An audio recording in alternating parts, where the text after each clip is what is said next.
I would travel down to hell and wrestle a film away from the devil if it was necessary. Werner Herzog. Ladies and gentlemen, variations thereupon. My name is Stig, and this is Modern Escapism.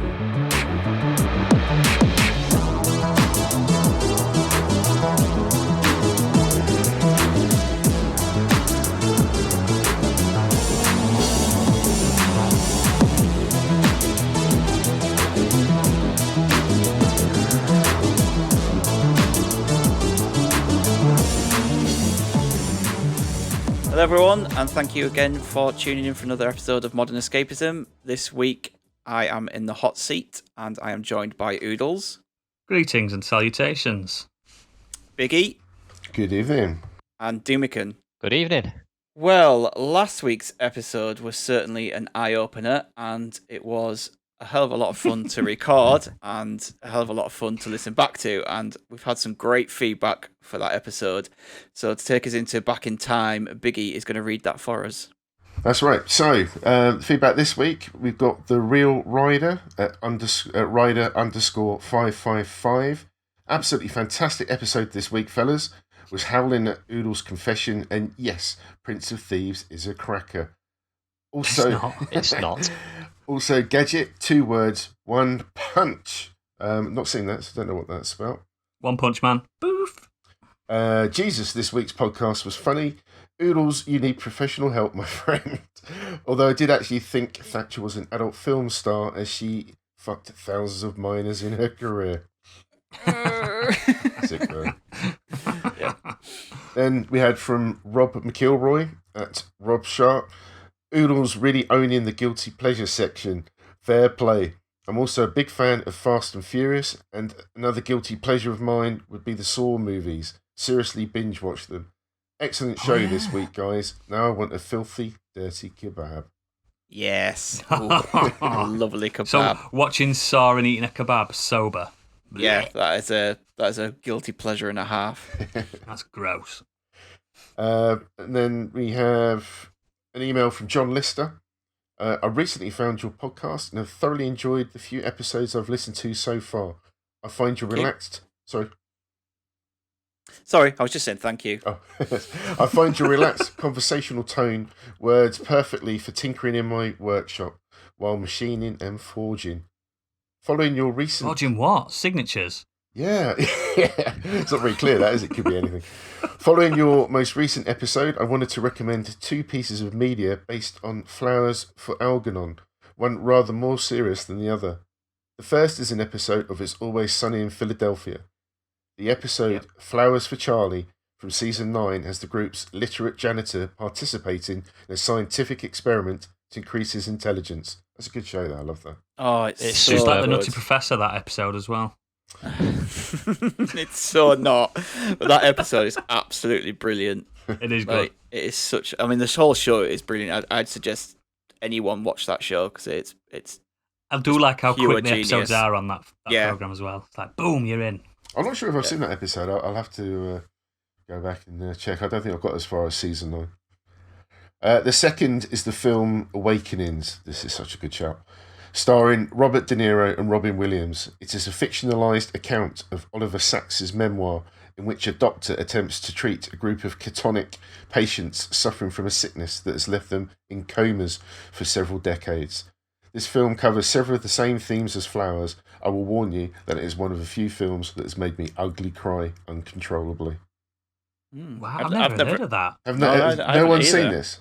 I've not now. No, it's definitely going on the list, though. I want to see it after that. It's brilliant. The acting is brilliant, and Robin Williams is really restrained in this movie. He's as a doctor. He's when Robin Williams did Straight, I think he was brilliant. Yeah. Like remembering Good Will Hunting and stuff like that. Oh, yeah, so good. And they're all good. Everyone's good in this movie, but yeah, particularly De Niro and Williams. We also heard from Terrestrial Extra at Terrestrial Extra. Hi, I'm new to the show and loving it. Still can't tell your lovely northern accents apart yet, so whoever recommended 12 Angry Men, thanks, top film. Well, I've really put a spanner in the works with that one.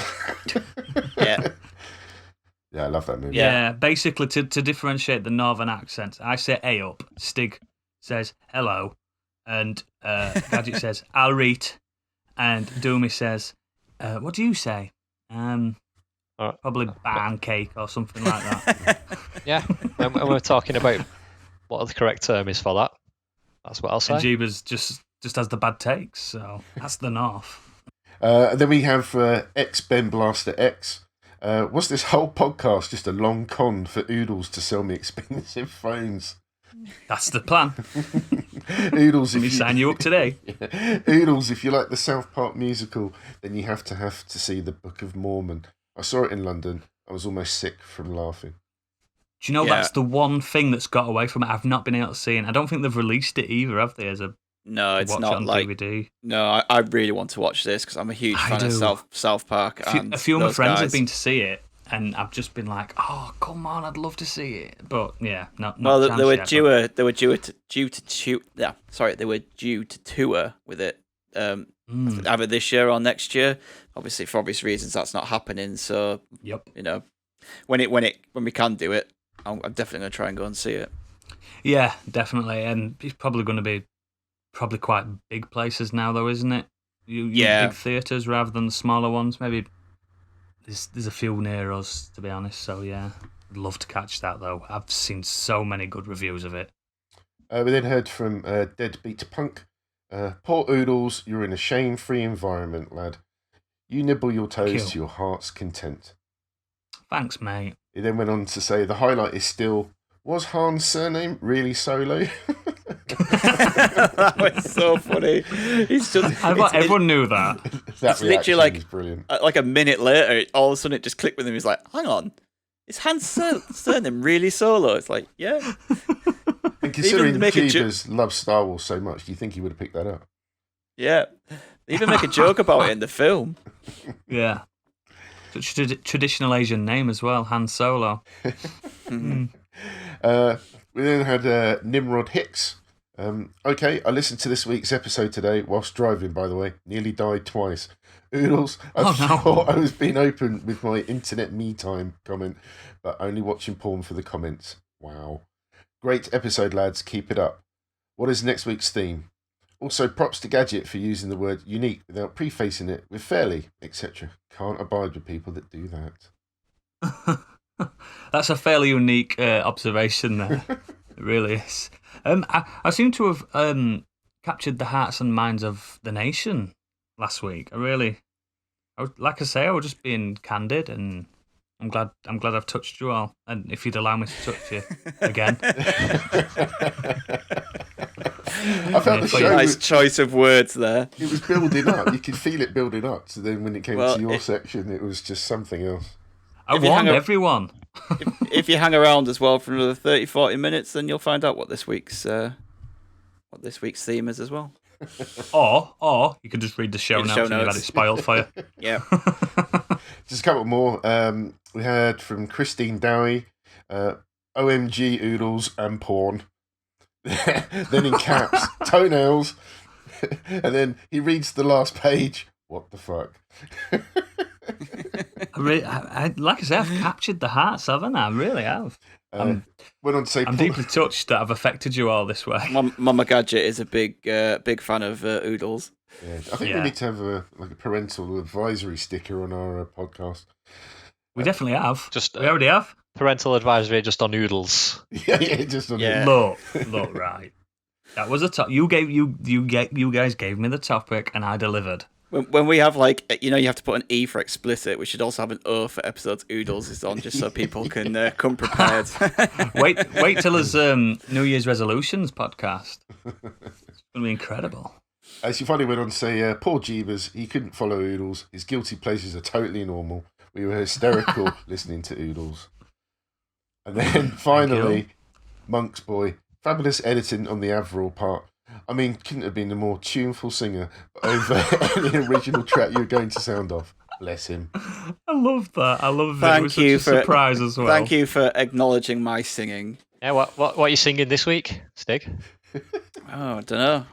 I've not even thought about it. I mean, singing's a strong word, really, to describe what happened. You were just shouting it. No, that was singing.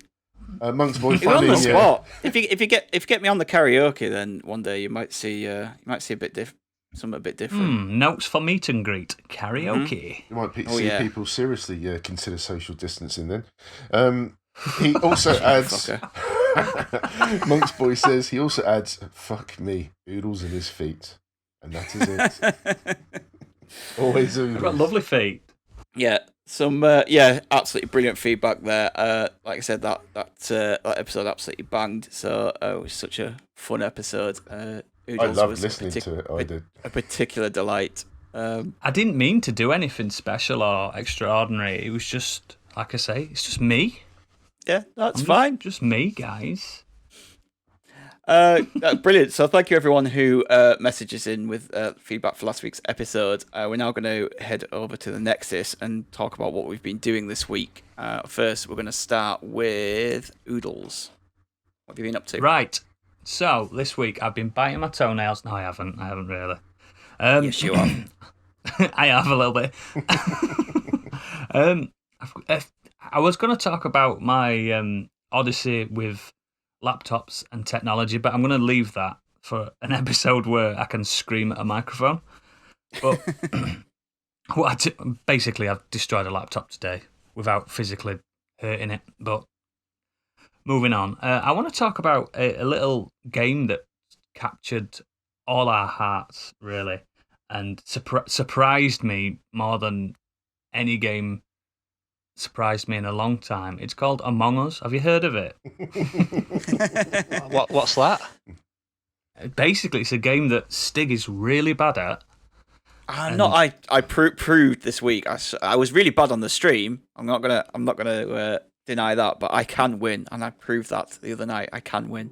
What, with one screenshot you proved that? No, I've got video. If you need the video evidence, I will give you the video evidence. But I was terrible. But obviously, you can go and watch our stream of it on our YouTube. But I thought I want to discuss it a little bit more before we do, before you do, and before we ever play it again. So what it is, it's I think they call it isometric multiplayer, don't they? Where you're all in there together. You're not basically in a little spaceship. It's 2D, no 2.5D type affair. It looks like a Flash game, doesn't it? yeah. And basically, is it up to 10 people you can have on your team? Yeah, you can Yeah, have it's up up to to 10 10. people like in the room. Yeah. Yeah, so we obviously had 6, and one of the 6 is the imposter or the murderer or the potential murderer or someone that just should not be there, and everyone else doesn't know. And it's a secret, obviously. You've got to. Basically, the imposter's job is to blend in. Like John Carpenter's The Thing, but I less so alien-y. got vibes from that. I really did. Yeah, it's weird, and I mean, watching our video or playing it yourself, you get that feel because I'd never played it at all, and I was confused. And I think Jeebus was the same as me. We were both like two old men, like, what do we do? What's the aim? And like Stig said, the aim is survive or kill. It's the simplest format, but he doesn't look it from the off when you first set up. You're waiting in a little lobby, then the leader of the party, you get involved, you start doing your tasks if you're not the imposter.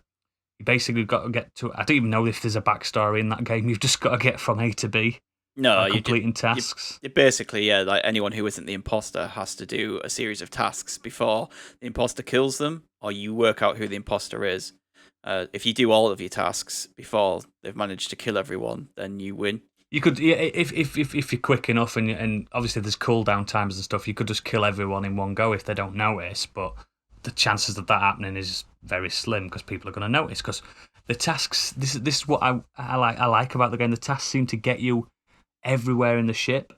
If you're following the task and you're doing it properly, you will stumble across a body. I mean, the first few times I didn't realise it was a body. I was just stepping over it, just ignoring it. It's literally like a pair of legs with a bone sticking out of That's it. What right, else could it be? It could be dinner. I don't know. But what I really want to discuss about it more than the actual game itself is how it made me feel about games and multiplayer, because I'm not a big multiplayer gamer. I play a bit of Rocket League now and again. But this, it sparked something in my little dark heart. It made me feel like this is the future. This is what gaming is all about now. It's about fun, ultimately, but fun in a social aspect. So it was the first time in this lockdown / pandemic that I didn't feel like I'd missed my friends, if you get what I mean. I'm not trying to be somber or anything, but I felt like I were really socialising. I mean, I know that we do this podcast every week and stuff, and we have a lovely community, but it just made me feel warm inside. Yeah. You get me? Yeah, it's a great game for. I mean, even though for about 60% of the time you're not talking, are you? Because you're running around. You have to stay silent in between tasks until someone finds a body or presses the report button. But yeah, I get that. Like having just having a bit of a laugh and a bit of joke and trying to figure out who the imposter is it's so much fun. I think that's what makes it special as well, because you don't talk, you're doing your tasks and you're probably talking to yourself, or if you're me, you're singing and stuff like that. But it makes, when you go to the meetings or you find a body or you need to discuss with everyone, it makes that little bit more special, because you only get a couple of minutes to chat and laugh and accuse. And basic accuse, point a finger at Stig. It's just, I don't know, it's just really warmed my little heart this week, and we got really good feedback from people that watched it and stuff like that. I just wanted to chat about it, to like flag it up really and say thanks, and thanks for pushing us to do that, Stig, even though you're terrible at it. I'm not terrible. I just had a bad night. I had an off night, and I know why. After I watched it back, I know why. After Jeebus pointed out why and the tells, I was because, okay, that makes and this sense. is not a bad thing, my friend. It's because you're a bad liar. No, There's nothing honestly, wrong with I that. played the other night and I absolutely killed at it, and I got through everyone. But that one, it was just I couldn't. When I got accused, especially like Jeebus was like, hang on, and then no one was listening to me either. Like if you watch that back, he says stuff and then he contradicts himself, and everyone just ignored it. But went for me, and you were right. You got me. So you got the right result. But I was trying to push you towards him. But he's just so calm and collective, and that's why he's very good at pushing people to what he's thinking. What I'm about to say. But he's clearly a sociopath. That's why he can get away with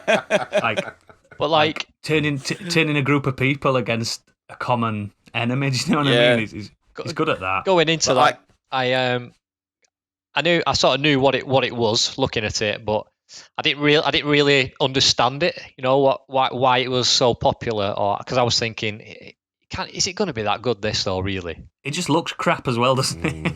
It looks basic, doesn't it? It's so basic, but oh man, it was that, it was such one of the best sort of most fun I've had in gaming in a long, long time. Yeah, easily. Yeah, he really brought it out of us, and we got to know each other a little bit more as well. Yeah. We know the trustworthy ones. We know who relishes actually killing each other and stuff like that. And we know that Big is a terrible ninja. The worst ninja. You gotta watch some of Biggie's kills, just literally killing people in front of other people, and it's just like, oh, come on. I've been playing COD too much. It was, but I generally maybe it's the opposite. Maybe you're the best ninja. You're just doing it in plain sight. The one where I can't remember who was in the room with me, but I think Jeebus spotted me. But come out the vent, and I didn't see there were two people, because on my screen one character covered the other one, so I couldn't see them. Yeah, they were both sitting down in the corner. So when I killed one, I was like, "Yes, oh, it was Doomy." And then Doomy was kind of looking at me like, "I think I've just seen that," and he ran off, and I was chasing him, but I couldn't get near him, and the countdown was there. So every time I got close to him, I couldn't kill him. But I loved it. There's just some hilarious moments that come out of it. I mean, you can go on a murderous rampage if you want. One time I tried when I played before. I got round. I got down to 2 people before they figured it out. Because I literally just went round and just started killing everyone. Like as soon as I saw them. And the tasks that you do in it, like as basic as they are, going into that game blind, it was still a bit like, what do I do here? And like the one where you swipe the card, I was swiping it too fast. Fuck that swipe card one. So I couldn't do that, and then you just see some other character wander into the room, and then you just start panicking, thinking, "Is this the murderer? Am I going to get Yeah, killed But here? it does remind me of being at work when someone's when you're doing a task and someone's like, "Can I see you for a second?" That's what the little meetings remind. I'm like, "Fucking hell, I'm blowing asteroids up here. Don't be calling me into a meeting when I'm trying to save shit." That's one of the worst things as well, when you're trying to do a task that takes a while. So like, I think starting the reactor is annoying. You have to remember a sequence, and you have to do it 5 times. That's right. Yeah. And you get to the 4th one, and then someone finds a dead body or does a report, and you're just like, for fuck's sake, I've got to start this all over again now. I've got to get back to work. Yeah, it's so awful, but in a good way. But yeah, that's really all I want to chat about. And I want people to definitely go to our YouTube /Modern Escapism and watch that Among Us stream, because if you're not into gaming as much, you'll understand the gist of it in about 5 minutes, and it's just pure gold. And that's not me being biased, because I love everyone that I work with here, but I just think it is pure gold. And you should definitely check it out. It was a good stream. It was a very good stream. Thanks for recommending it, Stig. Really. Yeah, I knew it'd work. I knew it'd be a good one to play. You got me into Hollow Knight and Among Us, so that's 2 for 2, mate. Yep. And this is free on mobile, isn't it? It is. Yes. Yeah. So you can play it on mobile or tablets. About £4 for free. on PC or something, isn't But it? it's £4 on Steam if you got it on a PC. But It's you can play between. It's worth everything. Yeah. And I would recommend, if you've got the ability to play with voice channels as well, do it with that, because texting just doesn't work as well. No. You really need the voice. You need to hear the lies or the truth. You do, so. Unless you play with Gadget and he just shouts out that I've just killed him anyway. Yep. He did a good job hosting that stream. But yeah, that's all I've got this week, mate. So Great. There you go. Yeah, thanks for that, Oodles. Like I said, we've Welcome. got that on our YouTube channel, so go and check that out, because it's a great stream, and I'm pretty sure we'll do another one of it because it was such a good laugh. Definitely. We have to, mate. We have to. Moving on then, Doomy, what have you been up to this week? A few things. I'll just quickly run through a couple of them. I've started to play Hades based on all the feedback. Yes. All the good feedback Good that man. game's been receiving. I started it yesterday. Done 7 or 8 runs, I think now. Wow. It's excellent. I told you. It's It's so really, good. really good. Even so early on, you can tell it's special. And Even just the voice acting, you're like, oh, this is cut above the rest. You're like, oh. yeah, every run, you just learn, like you say, you're just learning something new. Yeah. With every death, and something new opens up. It's Have just you got a favourite weapon yet? well, I've just unlocked the trident. Yep. And but the furthest I've got to the second boss was with the bow, which I wasn't keen on at first. It's not normally my sort of weapon I'd go for. I'm more of a sort of tank player, so I thought I'd use the sword or the shield, but the bow is what I've been most successful with, actually. So I'm quite enjoying I've not that. used the bow at all, and I've finished the game. So maybe I should do a bow run. Yeah, it's pretty good. It depends on what sort of boons you get and things like that. So Obviously, yeah. Cool. I've also I want to play this game so much when I'm so close. Stig, to you'll finish, love it. I know you'll so love close to the game I'm playing at the moment. So as soon as I've done with that, I'll be moving on to Hades. Nice. So I've also started to play again Smash Brothers, because well, they announced Minecraft Steve as an additional character last week, which Minecraft Steve. is going to get. I know that's going to make my son want to play it, but I'm awful at it, so I need to get good before he does, because I'm not having him beating me at that. So, Yeah, but it's no, such you a can't it's let such that a happen. it's such a strange fighting game, that one. They I are- hate those games. I'm not a It's fan. weird. I love it, but it goes feels against all unlike my- any other fighting game. it just goes against all my instincts for a fighting game. But I need You know to. what? It's I need to get almost good at it's it. almost too simple to control in a weird way. You're expecting your characters to do more, but they don't. It's I just so can't. weird.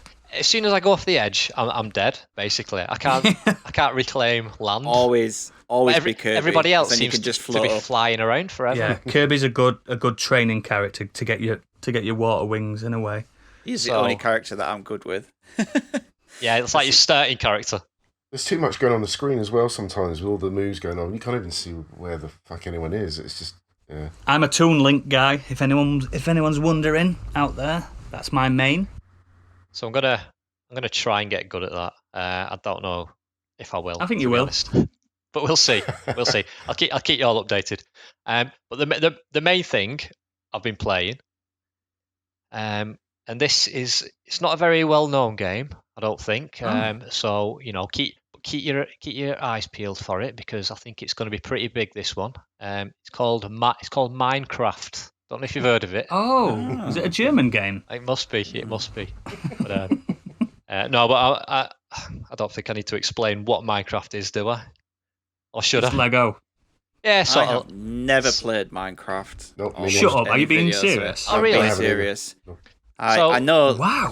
Honestly, I don't know what you can do in it other than you can So build basically, everything. So basically, if you start a new game, you're basically on your own. You sort of have to chop away at wood, and when you get the Yeah. wood, you can turn that into planks, and with the planks, you can turn it into a crafting table. And once you access the crafting table, you can turn the planks into sticks, and then you combine that with coal, which you can mine. You can add them to your sticks, and you can make torches.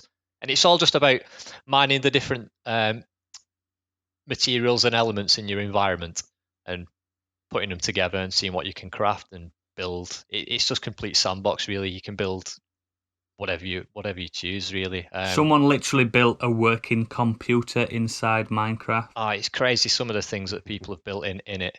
Mine is I'm very much at the sort of mud hut stage of construction. I think I've seen like people have obviously done like replicas of stuff like Minas Tirith and Hogwarts and things like that.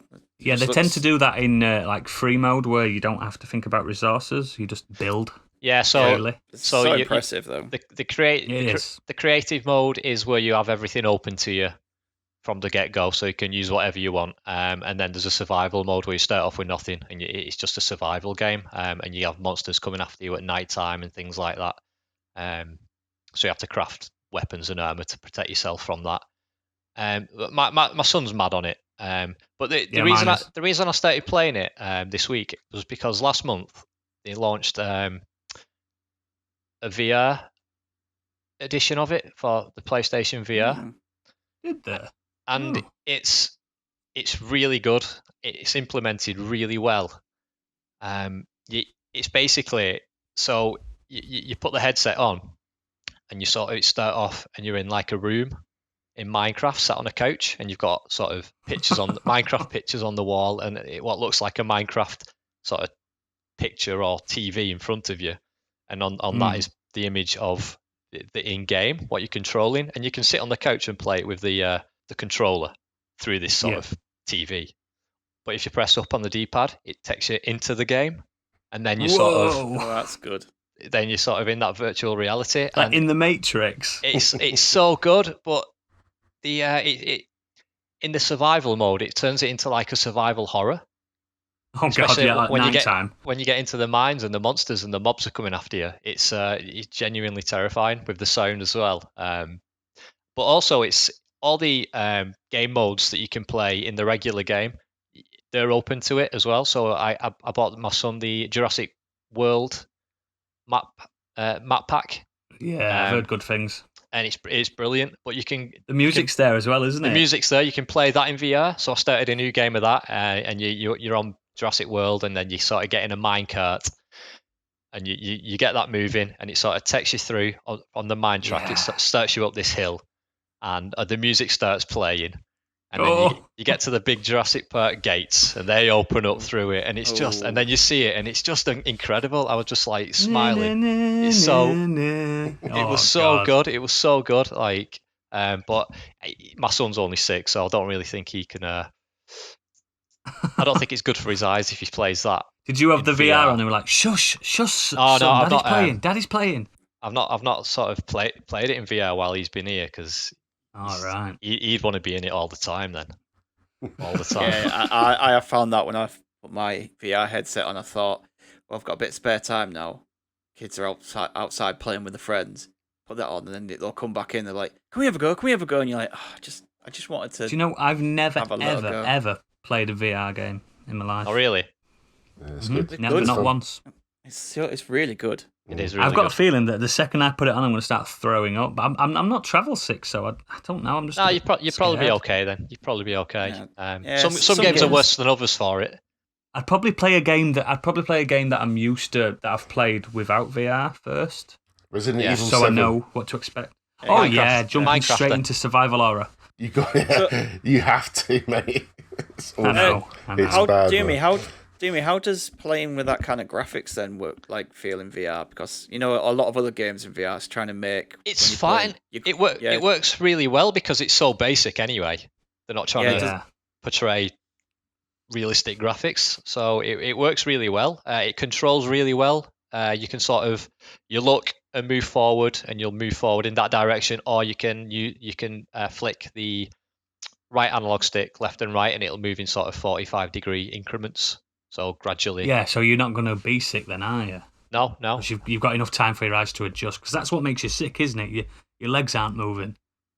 You can also what I think's good about it as well is if you don't want to be in the VR all the time, you can come out of the VR, just play Minecraft usually, normal, create something, and then get in VR and see what you've made that way. So Yeah. good. And I did the thing in like survival, creative, where you can, if you double tap jump, you can just fly up as high as you can. Oh no! And then I just dropped and looked at the floor racing towards me, and it was Nice. really it was not a good time. I'll be honest with you. Were you going all the way down? I don't know. It's just a weird sensation. It is a really weird sensation. VR. Is that on the PlayStation VR? Because that's probably the cheapest way to do VR, isn't it? It's on the PlayStation VR. There's probably been mods for it on the PC one for ages now. Yeah, But probably. this is an official one for the PlayStation, yeah, and it's free if you've got Minecraft. I have got. Right. Yes, I've definitely got Minecraft. But yeah, Cool. I really recommend it. I do. It's a good time. That sounds great. Sounds great fun. I need to get back into my VR a bit more. I've kind of Yeah, neglected 'cause it. if not, you're lending it to me. The only thing I keep jumping on really is Beat Saber, but there's a few games that I want to try and play. So anyway, that sounds great, Doomy. So we'll move on to you, Biggie. What have you been up to this week? Obviously took a bit of time off from the podcast. Just want to say a big quick shout out to everybody that's been really supportive. Yep. So thank you. There's quite a few things I managed to get done. Finally watched The Boys season 2. Yes. Oh boy. No spoilers. Oh, good. No. I just want season 3 so bad. What a good show. Amazon's best. It has to be. The production on that show really surprised me, and Oh, it's so good. I mentioned it before. I'm a big fan of the comic anyway, and I appreciate what they've managed to again put up on screen. There's certain things that they could only get away with in the comic and not in the show, but what they've Yes. done is brilliant, superb. If anyone hasn't watched So it, good. you're missing out. Do you know what? Anthony Starr, that plays Homelander, he is incredible at being is, isn't he? scary. So well Yeah. cast. Yes. He is Well. incredible. What else is he in? Do you know what? He's got that face that you think you've seen him in something else before, but I've not actually He's looked at. incredible. Yeah. He makes me when I'm watching him, I feel like it makes you feel safe to be around him, but also absolutely terrified of being with him at the same time. It's like, wow, he's an Yeah. incredible actor. I only just worked out, I can't believe I didn't realise that Jack Quaid, who plays Huey, is Dennis Quaid's son. Which Yeah. kind of is Yeah. quite obvious from the name, but I just never really picked up on it. And then I suddenly Yeah. realised I could see He the doesn't look like his resemblance. dad at all, though. I do. I see it now. When I realised, I looked at it, and now I can see it. But yeah, Yeah, but a I little think bit. everyone's been really good in that show. Really good casting. Yeah, so well casted. Yeah. Everyone's incredible on it. So I watched Zodiac, which I actually saw Good film. when that first came out, and just one of those movies that you sort of see, you enjoy, and forget all about. And then my wife and I ended up watching that. Really enjoyed it. I appreciated it much. That was more like one of the second first time of Robert Downey Jr.'s resurgence, wasn't it? Yeah, he's so good. Again, brilliant casting in that movie. So good. Yeah. David Fincher is a brilliant director. He I is, can't think yeah. of any of his films that I haven't Yeah, disliked. he don't fuck about, does he? Yeah. No, not at all. Alien 3. Not at all. I haven't seen it in a long time. It's not good. That was a good call. Yeah. It's not good. If you want to watch Alien 3, just watch the trailer. He mostly Spoils everything. directs brilliant films. Yeah. Let's say the last 20 years. No, he's very good. No, he's still Put very that on good. Wikipedia. Every director has an off day, don't they? So Yeah. even the greats. I just started game-wise Divinity: Original Sin. Just That's one of Gadget's favourites, that, isn't it? Yeah, I'm not very far into it, but I've enjoyed playing that. But mainly, what's really grabbed my attention. I've finished Call of Duty single-player campaign. I thought I'd just go through that. Is that the Modern Warfare one? Yeah, I really enjoyed it. Well presented. It's so good. It is It's so good. I was quite impressed, really, what they did with that. Yeah. So that was quite good fun. But no, I've actually been playing God of War. Boy of War, Dad of War. Yeah, it's. Do you know what? I played it when it first came out. Incredible. Didn't. What a game. Get very far into it. I think I'm a big fan of the original games, and I found that shift in how the game worked just threw me off a little bit. It just wasn't really expecting that. And I got distracted with something else at some point and sort of just dropped off it. And then one of my mates was playing it, which got me thinking about it again. And I was like, yeah, you know what? I'm going to have another go at that. And loving it. It's really just clicked. And really enjoying that game. So if anyone's... You've not finished it yet, then? No. I don't know how far I'm into it. Probably the first... It's a long game, mate. Yeah. It's a long game. But yeah, just I don't know. There's so many good things you could say about it. Just the art style, the way that they've actually made you sympathise with Kratos for the first time. That's one of the best switcheroos ever. He was literally just rage incarnate on the last 4 God of Wars. Well, there's, I think, 6 God of Wars before this one. Yeah. And on this, he's just completely different. It's so good. It's more cerebral rather than visceral. The relationship between his sons. So in the game, I don't think this is really a spoiler because it's right at the beginning of the game. His wife, the boy's mother, dies. So they decide to go on a trip to take her ashes to the top of this mountain. It's based on Norse mythology, so it's based around Midgard, I think. Would you say that's agreed? Yep. So he goes on this journey, and then it's just about the relationship between Kratos and his boy. Is really well developed. Kratos is still quite this sort of guy full of rage and anger and hurt over what's happened. So his relationship with the boy, they're not very close. The boy was clearly closer to his mother. So it's just this development that goes on, and something I would link it to is a little bit like The Last of Us, where you've got that relationship between Joel and Ellie. It's very similar kind of this relationship that's beginning to develop and change, and I've really enjoyed that because yes, God of War's got a lot of action. There's a lot of slashing and hacking and chucking that axe and calling that axe back is amazing. It's such a great mechanic that so good. I never get tired of. And yeah, you just build up your character. There's lots of combat moves you unlock, but it's just the story, the way it's told, the acting, the graphics are outstanding. The sound is amazing.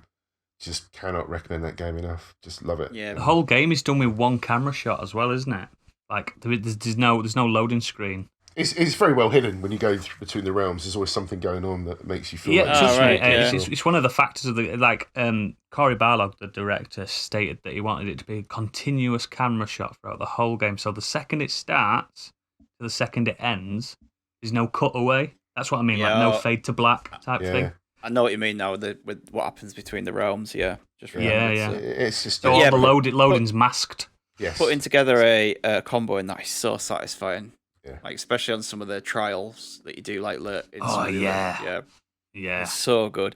And the thing I liked about his boy, it's Atreus, his name, is it? Yeah, I can't remember. Yeah, is that he's not annoyingly in the way. He's useful. No, he's not.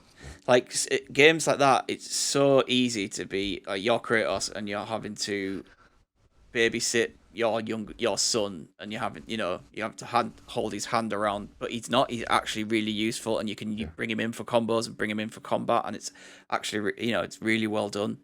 My only criticism would actually be the boy's voice. It's just I don't know what. I think it grows on you, mate. Yeah, it might do. I left that game thinking I love that kid. You know what I mean? I think it grows on you. Yeah, I just sometimes think, when they use like an American accent sometimes in games, I don't feel that it's well placed. Yeah. I like Kratos' voice. It's Yes, Christopher brilliant. Judge, who was Teal'c in Stargate 1. He's really good. Boy.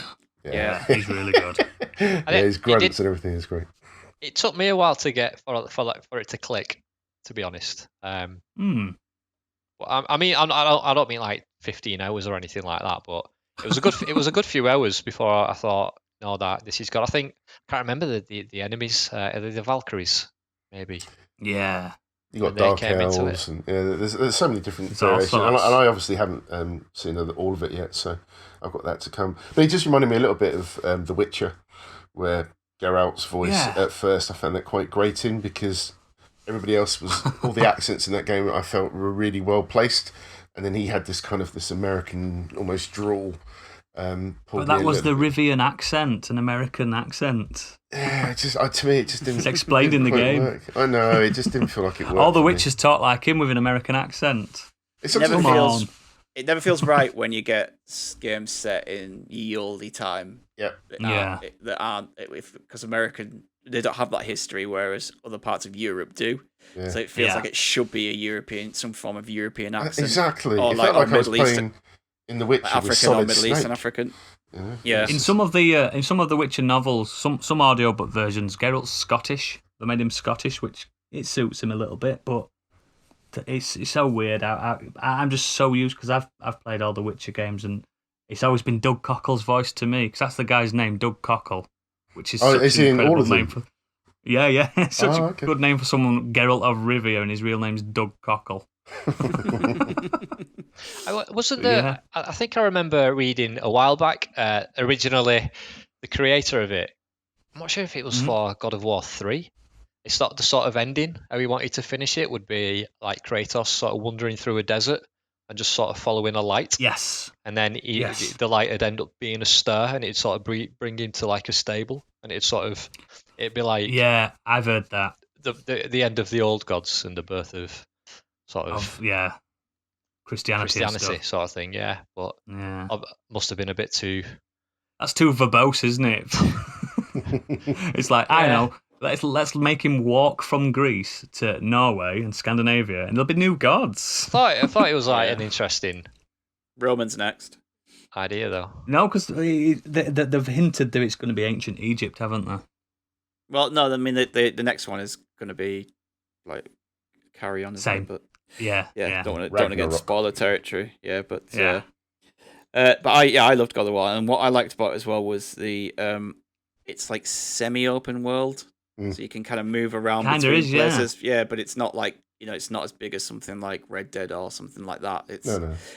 you can kind of move between areas. But yeah, I like that because it doesn't feel too overwhelming. Yeah, it's perfect open world in my opinion. It's more of a Zelda style open world. It's still linear. It's still linear, so you don't sort of lose track of what you're doing, and it keeps the pace. Keeps the pace side going. quests are not paramount to the story if you don't want to do them. Yeah. No, absolutely. Cool. Yeah, it's. I recommend doing them, all of them. Oh, I am. They're all good. The side quests are all good. I don't have a problem with that. Yeah, it's not a hard platinum either, mate. If you want to go for it, cool. It's not hard at all. But yeah, that's it. So, Stiggy, what you been up to? Me this week, I have been playing Paper Mario Origami King. Is it King?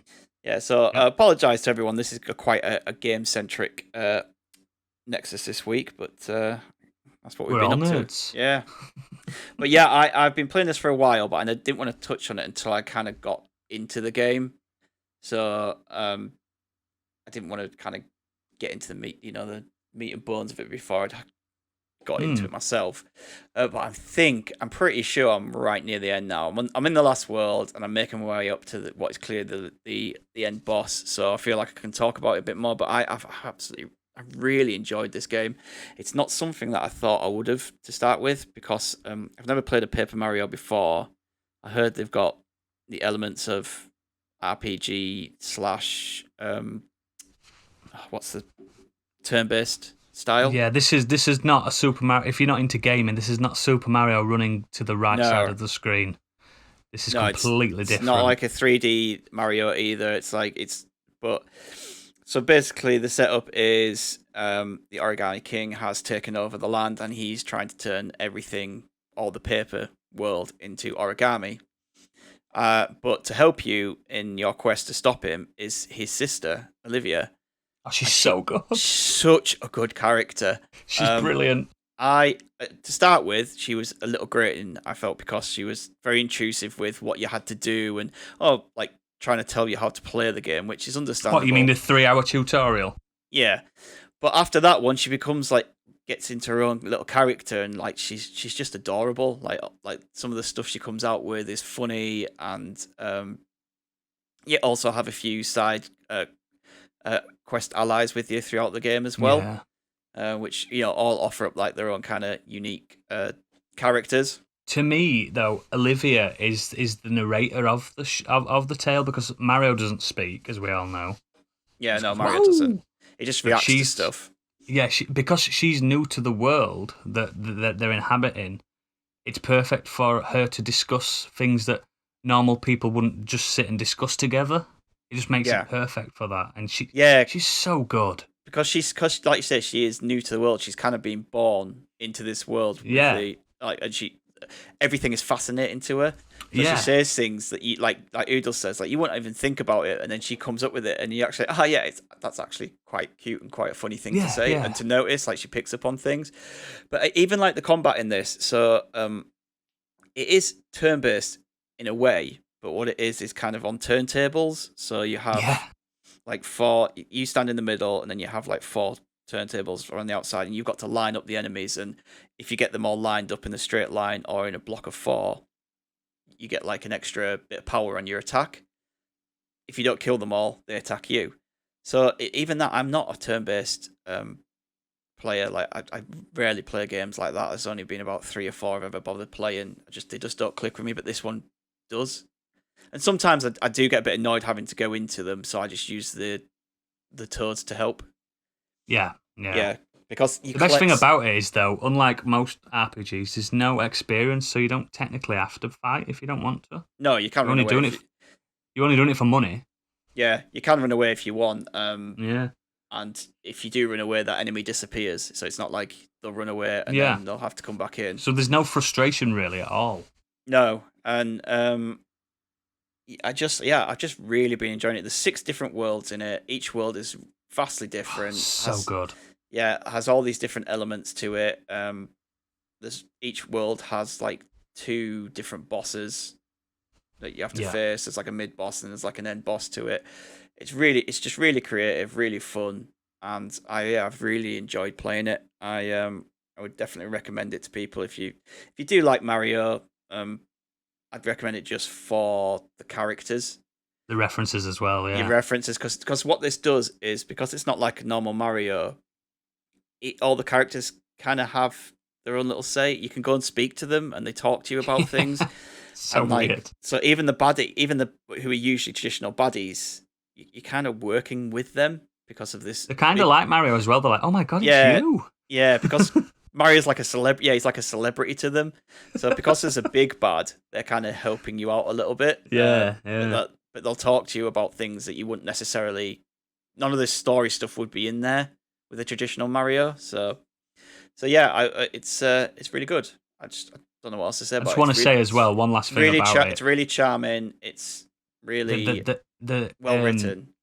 The script, man. Yeah. Oh my god. Yeah, the script is brilliant. I didn't expect it came out of nowhere. That love it. It's so well written, and there are genuinely bits in this game that pack an emotional punch. Yeah. You are literally, I don't like saying it, but literal laugh out loud moments. I was literally like in hysterics in some bits. You don't get that with a traditional Mario game. I believe that it wasn't. I believe it wasn't actually Nintendo. Was it? Was it another publisher that did it? I'm not sure. Working with a Nintendo license. So, but there is also a load of proper little innuendos and things in there as well. So good. Yeah, like if it was a kid playing it, it would go over their head. But like as an adult, Olivia will say something because she's so innocent, and it gives you a proper good chuckle. It's that Pixar humor, isn't it? Where adults are like, aha, I know what you're saying. Yeah, but you're not saying it. Yeah, I was just going to say, I think I'm the only one here who hasn't got a Switch. I think even Gadget's got one as well, right? So yeah. I'm the only one that hasn't got one, so I'm going to Definitely need a Switch, mate. And all of these. Yeah, Switch is great. It's essential for me, really. I think I've played so many games on that I don't think I would have played it. Like, even though they're available on like PlayStation or PC, just the ability to just pick up the Switch and just play whenever you want it's just essential. It's so odd because the Switch is like the ultimate role-playing game console for turn-based games, and you don't play them. Yeah, you're missing out on so many golden games. I don't like stuff like that. Nah. But yeah, with this game though, I think it's the charm and everything, and the colours and the art style and everything that really draws me in. Doesn't look like any other like turn-based RPG. It's just it doesn't. No. And there are a few things, there are a few bugs. It's not like a perfect game. There's a few things they could have done with it, just little things like the text. Like you have to literally read every bit of text. You can't skip through it. So you can't read it. You can't like skip it, read it yourself, and skip over. You have to like watch it go like and read every bit. And sometimes when there's a long bit of conversations going on, that does take a while, especially if you have died and then you have to go back to that area and redo that bit. It's a bit like, oh, come on, like I've already read all this. So like, the combat, I've seen a few sort of videos, clips of the combat where you're sort of spinning enemies to line them up. Yeah. So they're like on like a disc, like in different layers, and you spin them to line them up. Yeah. So is that all the combat is throughout the game, all through? No, what I was going to say, there's actually a few times where you're doing combat outside of that, which I really appreciated. So there's a few times where there's like big paper mache like monsters, and you have to like whack them with your hammer. So, but you're kitted out basically with a hammer, which you can get like different type of hammers, like a fire hammer, a shiny hammer, metal hammer, legendary hammer, metal hammer, and you also have like boots. So you jump on enemies, and again you get like. And you need to get like metal boots and different type of boots because some your little golf boots as well, little spiky boots. If people are if enemies have got spiky bits on them, you need like the heavy duty boots to jump on them. But that's one of the other things I think they could have done a little bit more. They do allow you to use traditional Mario things like flower power and the raccoon tail. You can bring and a POW, but I think that they could have maybe just added a few more weapons and stuff in, like the 10,000 arm grab. Yeah. So basically, there's parts in the game where you'll stand on a magic point and Mario's arms extend, and you do things like pull the. His arms are like accordions. Yeah. So weird. Or you unzip like something and stairs will fold out or a door will open up. Yeah. Because the whole world is paper. Yeah, the whole world's paper. It's really well done. Like when you open up a door, it's really cool because you can see like. It looks like a cardboard door. Like it all really, the aesthetic's brilliant. But I think they could have done a few more things with that, rather than it just always being the extendable arms. Like there are magical powers which you acquire later on that Olivia can use in battle, but you can't always use that. And I think for the environmental stuff, they probably could have done a few different things. Maybe they could have done like extendable legs or like just. I'm not really sure. Doom can, if you think like traditional RPG, like summons, that kind of thing. Yeah. There are like what we'd call summons, ultimate spells type things. Yeah. Okay. But other than that, like, it's fantastic. Loved it. I'm absolutely smashing its weekend. So the idea is to the Origami King has like wrapped up Princess Peach's castle in streamers. And poor princess. And you have to go to all these different areas and lands to basically get rid of these streamers so you can get into the castle. And this weekend I did 2 of them. So wow, that's a lot. Yeah, some of the levels are quite big. Like you think you're near the end and something else will happen and you're like, oh, there's still this to do. Yeah. But cool. Wholly recommended. I've enjoyed it. It's probably one of my favorite games I've played this year. So yeah, it's really good. Looking forward to finishing it. Probably get it done tomorrow, to be honest. Cheers for that, guys. Really interesting to hear what you've been up to this week. And now we're going to move on to the Modern Escapism section of the show. What I wanted to do this week, this is going to be a bit of a come down from last week, especially Oodles. I can bring it back up if you want. Yeah. Depends what films you're going to talk about.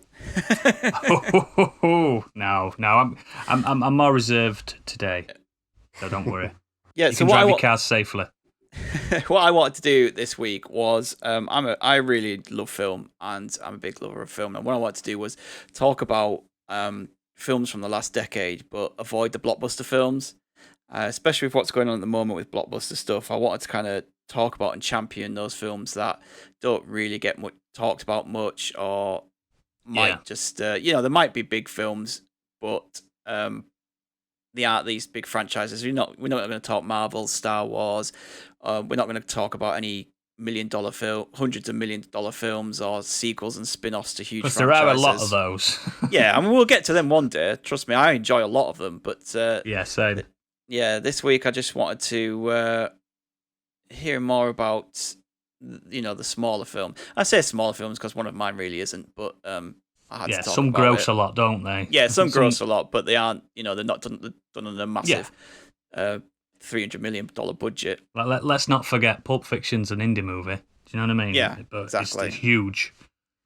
So yeah, if you were hoping to hear more about our love of Fast and the Furious, this ain't that pod. We'll be back That's next week. We will be back for that one. Trust me. So yeah, Oodles, we'll start with you again. Tell us about the films from the last decade that you want to champion. I'm not gonna beat around the bush. I'm not gonna lie either. I struggled to find some that really resonated with me, because in the last decade I've become a dad twice and stuff like that. Time's been a bit struggle. I've been struggling to get to the cinema, and obviously even now, no one's getting to the cinema anymore. But yeah, even leading up to I've been to see like your films like Star Wars and stuff. The event films. Yeah, I've seen them. I've seen Avengers and I've seen stuff like that. But I was looking through like an IMDb list of like the last decade of independent cinema and stuff like that, and I really did struggle. But the three that I've gathered here really jumped out at me. So I just thought, I'm just going to go with what jumps out at me. And the first film I want to discuss is a type of film that I don't usually watch. It's a horror film. It's called The Witch. Yeah. I don't know if you've seen it. I have. The Witch shook me to my absolute core when I first saw it. Now, I didn't see it in the cinema. I watched it on my own in my house. So a good year or so after it come out, it was one of those films that comes out at the cinema and then comes on demand quite fast, because some do, don't they? Especially indie films. They tend to come out on demand pretty. So I might have seen it the year it came out, or maybe the year after. But if you don't know what The Witch is, it's based on colonial New England in America, with the first generation of British settlers living in what we all assume to be New England at the time. It's based on about 200 years before the Salem witch trials. That we all know about that, when women were falsely accused of witchcraft and the tragedies that befall those women. But this, rather than dealing on that, this plays it very seriously, this horror film. So there is witches in it. Yeah? So awful witches. And I'm not talking about Roald Dahl witches. I'm talking about witches that eat babies and stuff like that. Awful, unspeakable acts. And what really fascinated me when I first watched it, I've watched it twice now. When I first watched it, it's all the dialogue is spoken in accurate colonial British dialect from that time period. So it's not even ye old English. It's its own thing that's accurate to those people. Yeah. So there's obviously a lot of English accents to it, but they're speaking in almost Shakespearean in a way. I can't really explain it without you watching it, because I'm not an expert on that time period. But I had subtitles to watch that. Yeah, I did, mate. I did. Straight away, I was like, whoa. Like, you recognise words, but it's sometimes the context of how they say those words in a sentence. You know what I mean? It's so weird, and it just straight away had this ominous, because it starts pretty grim, to be honest. I'm not going to spoil any of the film for anybody, because it is a grim film. Oh yeah, it's not nice. Very grim and eerie, and just it's not pleasant. The soundtrack's very, very visceral, and like really sparse. So there's a lot more sounds rather than a soundtrack, if you get what I mean. A lot of like brushed metal and violin plucking, and it's really. I think when I talk about it, it frightens me a little bit because the film itself really had a lasting impression on me because it genuinely scared me. Films don't scare me, but one of my worst things in any media is child in peril, and there is child in peril on this. Yeah. And it just it really got to me. And looking into this film, because I don't want to spoil the plot for you, but there's a cool goat in it. Pretty heavy the metal. goat is It's pretty heavy metal. The goat is one of the stars of the film. I think the goat is actually credited as well. Yeah. Oh yeah. It's really, really, really demonic heavy metal goat. It's so cool. But yeah, there's a few facts that I discovered while looking into the film for this show. Is if you look at the movie, how it's spelt VVITCH, like Vivitch, because back then the letter W wasn't a thing in English, so two V's was W, if you get what I mean. So if you look on the box art, it's VVITCH, which is just pretty cool. There's also a conspiracy or a fan theory that the whole film is an hallucination from corn fungus called ergot. So at that time, you can see it in the film as well, and the camera pans to ergot in like rotten corn, because they do say that there's a bit of a blight on the little farm that they live on. And aren't they like struggling for food? Aren't they? Like they're being starved. When corn gets blight, as we've seen on films like Interstellar and things like that, it can be mouldy, and ergot is one of the funguses that can really affect your brain and give you fucked up hallucinations. So that really fascinated me. Like, is it played seriously, or is it some kind of weird fucked up hallucination? But yeah, I definitely recommend you watch it rather than me chat about it. So have you guys seen it? Yeah, I've seen it. I liked it. Like I said, though, I like the fact that it kind of gives you a few different things to go away with. Agreed. Make your own mind. There is some horrific scenes in it. It's not for the squeamish or anything like that. I've seen it, but I don't share the same opinion as you. In that, go on then. I really didn't think this was a good film at all. I was just bored through it. Like, I don't think it's an exciting film. It wasn't that. It was just it never. It didn't do anything for you. It just couldn't capture my sort of attention. I tried to. I know a couple of people. Jeebus really liked it, and then I went to watch it again because I thought. I mean, if Jeebus liked it, that's not a good barometer, eh? Yeah, makes me feel bad now. How many Jeebus? To be fair, knowing you three like it, he'll probably hate it now. Yeah. But I did try to watch it again, but it's just gone off every streaming service now. So hopefully it'll come back on coming up to Halloween. It's one of those films that you just think, I didn't enjoy a single aspect of that, but it was a great film. Can I just point out as well, because of the script, the cast were excellent, because they're obviously having to speak that dialect. Yeah. They probably weren't comfortable with. I thought they were excellent. It stars Finchy from The Office. I can't remember the actor's name, but I'm like, that's Finchy. All the way through, I'm like, what's Finchy doing there? But yeah, it's really good. The kids in it are really good. The goat's really good. So if you like that, the director Robert Eggers, his latest film, The Lighthouse, is outstanding, and uses a lot of that, like, it does, kind of colonial language as well, because of when it's set. I like The Lighthouse a lot more, but I did. I need to watch that. The Witch lasted with me, if you know what I mean. It gave a more of an impression on me, like, stayed with me, and to this day, it's probably that affected me scariest horror. It really stayed with me. Like, there's not slasher horrors don't scare me. Obviously, alien ones do, because I've told you before. Alien horror scares me, but no, this really, really frightened me in a weird way. Like, I watched it on my own as well, and my wife was like, doing something else. Like she sometimes has a iPad in another room, and I was like, I wish you were watching this with me because I'm getting scared. Do you know what I mean? Like genuinely. But yeah, watch it. You might be like Doomik, you might not like it, but you might be like Jeebus and love it. So go for it. The next one I want to chat about is a film that is probably in my top 5 films of all time. It's called What We Do in the Shadows. Now, the second anyone says that, everybody knows it. Everybody loves it. So good. This film exploded. It'd come out for a while and then it exploded. If you don't know what it is, it's about flat share vampires, basically.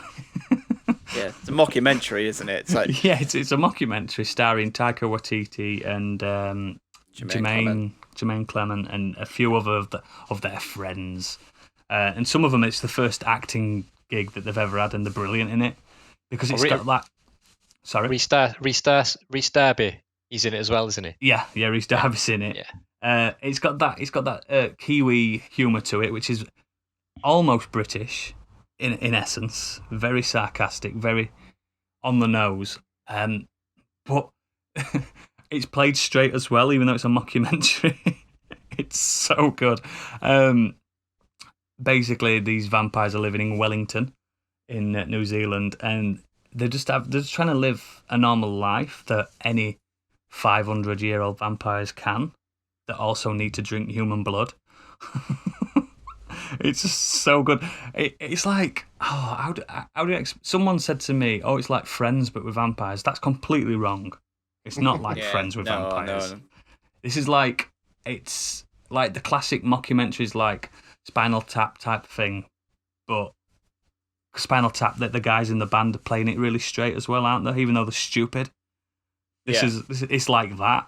It's so good. And it's just the fact that there's a backstory. There's a lore to the actual world that they inhabit. Like I'm not going to spoil it too much, but there are other creatures in this world that exist, and the whole plot revolves around this big gala event that they have every 100 years or whatever, and just hilarity ensues. But I've got some facts for this one as well. The 125 hours of the movie was shot, and 90% was completely improvised. Now, when you watch that film, if you think, fucking hell, this was improvised, because some of it is absolutely gold. Yeah, it really is. Like some of the things they say is just so funny. Like, the scene where he goes, "We're werewolves, not swearwolves." That's completely improvised. My favorite is he says they're talking about why vampires love virgins. Yeah, and he's like, do you know what? I'm gonna fuck this up now, but paraphrase it. Don't worry. He basically says like a virgin is like. Would you eat a sandwich that's been fucked? Basically. Yeah. He's trying to make sure I got it right, but yeah, he basically saying think of a virgin as like a sandwich, but like a sandwich that hasn't been fucked. Yeah. Yeah, that's why they like something like that. And there's a nice riff on the Lost Boys where he's like, "Do you like biscotti?" Do you know what I mean? They're worms. Oh, yeah. It's so funny. And the building used for the exterior shots were the actual offices used by Lord of the Rings director Peter Jackson, which is just fascinating how small their little filming industry is in New Zealand, that everyone seems to know each other. And what really blew my mind is it took 9 years for the film to be made, from planning all the way to the finished recording. 9 years. It's incredible. And to say that barely any of the script was used. I think they did like a short originally. Yeah. Somewhere you can find it. I think it might be on YouTube or something. It's like an original short or something they did, and then they were like, let's turn this into a film. And then since then they've done obviously there's a TV show that Gadget talked about in a previous episode. Yeah. Now there's also Wellington Paranormal. Yeah. So it's Wellington PD. Yeah. Yeah. So it's like a mockumentary about the strange goings on in Wellington with the werewolves. But it's the two coppers that are in this film as well, isn't it? Yeah, and vampires. Who were really funny as well. It's it's not horror at all, but there's some horrific things in it. There's a lot of blood, but it's like it's just so funny. It's just so fun. I mean, have you all seen it as well? I have. Yeah, I watched it loved it. recently. Yeah, I agree. It was so good. It's on Prime Video as well. If It anybody's is. got that, I want to watch it. Yeah, it's on my Yeah. list of things to watch. So It's that Kiwi comedy that it is very British. It sounds weird, but it's very British. It's very dry. Yeah, it is very dry. Yeah. If you like Flight of the Conchords, Yeah, if you've yeah. seen them like that, you'll like the sort of humour that's in this. It's so good. I but just yeah. found that. I just found that quote. I had to make sure I got it out properly because it's so good. When they're talking about it, he just says, "I think of it like this: if you're going to eat a sandwich, you would just enjoy it more if you know no one had fucked it." Yeah, It's that's just so out of the it, blue. that's It's so good. Yeah. Yeah, it's so good. But yeah, the last thing I want to talk about is not a film that I love, but I like a lot, and it's probably it's not really a big budget film actually, but it feels like a big budget film. It's called Split, which is an M. Night Shyamalan film. Yeah. It's this unofficial sequel to Unbreakable, starring Bruce Willis and Samuel L. Jackson. Now, Split is in the same universe. It's called the East Rail 177 universe, which, if you've seen Unbreakable, you know what that means. Everything has a universe now, doesn't it? Yeah. No. It's the second of a planned trilogy. The next one's going to be called Glass, and if you've seen the film, obviously you understand why. Glass is out. Is it out? Oh, Yeah. Came out last year. right. It's shit. Well, I've not been to the cinema, but yeah, Oh, Glass it's is out out. on, There you like- go. So I'll probably watch that tonight. Finally, I've been waiting so long. But yeah, what really the film itself didn't really grab me. It's the acting role of one person in particular, James McAvoy. Now, I'm not a big McAvoy fan, but in this, he plays a character called Kevin, who has split personality disorder. Now, he doesn't have it where it can be medically treated. This guy has it bad. Now, I think he has a total of like 30 odd personas that his mind goes into, and Yeah. some of them are absolute psychopaths. Some of them are all right. Like his own normal, I say normal in inverted commas, Kevin himself is quite a nice young man, but the acting chops of McAvoy, the work he must have put in to. And he doesn't portray all the personas. He only does about 6 or 7, but still, the job that he does. And one of them, and I'm not going to spoil it, but one of them is such an animalistic kind of persona that he taps into, and it's frightening. It really is frightening, and it's so like that man must have worked out so much. Like he changes his body mass basically without CGI. He looks like a different person in certain personas. He does one where he's a persona of a woman, like a middle-aged posh woman, and you forget that it's McAvoy. You just think, oh, it's just a woman. It's so good, and it's not like he puts a wig on either. He just wears a dress. He's still got a bald head. It's so I don't know. Have you seen it? Yeah. His acting in that is the only thing I liked, to be honest. Yeah, The rest of it- that's the rest main of it I thing didn't why enjoy. I'm bringing it up, because it's linked to Unbreakable in a stupid crap way. It's Oh, probably it's awful the way they linked it. Awful. yeah, it's probably linked to Glass in a shite way as well. I didn't even know Glass was out. That's how. I mean, Unbreakable's a great movie. I love that. thought I it like was Unbreakable. superb. I didn't like that either. I don't think I'm a fan of his films in general, to be honest. You don't like Signs? I did at the time. I did at the time when I first watched it. Mm. I haven't seen it since, but What I don't like with his films is you expect a twist, and there always is. Well, he started doing films without twists, and then everyone was like, "When's he going to do a film with a twist again?" So then Yeah, he had to put a twist where's in. the twist? I actually like The Village. I enjoyed watching that. A lot of people Yeah, don't The like Village that is movie. good. I I enjoyed like it. The Village. I think I'm a bit of a Shyamalan fan without being obsessed. But yeah, I just got some obviously facts with this. A man by the factoids. name of Billy Milligan became the first person in the history of the United States to be acquitted of a crime based on psychological condition. Billy suffered from what is now known as dissociative identity disorder, also called multiple personality disorder, and that's where he got the idea for Kevin in this film. Obviously, Billy Milligan was acquitted, but I'm not sure to the extent of his crimes. It wasn't planned initially when Shyamalan wrote the script for this film, and you can tell it wasn't planned to be linked to Unbreakable at all. And when you watch it, I mean, you can tell. Yeah, you can definitely tell. Let's put a little bit at the end. Yeah, when they did the link at the end, I was just like, "Fuck off!" The link. That link is terrible. It really is. But how do you get people more interested in it? Link it to one of your more successful films. Yeah. Now, if you've seen Glass, you'll have to explain to me if this is fact or fiction. But on every one of these films that he's made, I'm sure it's probably on Glass. The last words uttered in both the first two movies is Mr. Glass. So is that the last word in the final one? If you've seen it, it wasn't that memorable. Can't remember. Honestly, I thought Glass was awful. The worst of the three. Is it really bad? Oh, so bad. I haven't so bad. But yeah, reason I'm bringing this up is because it doesn't seem it, but it was only a $5 million budget, this film. And I bet $1 million went to Mcavoy, to be honest. Do you know what I mean? Should have done. It's the only thing that's. He's really, because I'm not a big fan. I don't like him as Charles Xavier in X-Men.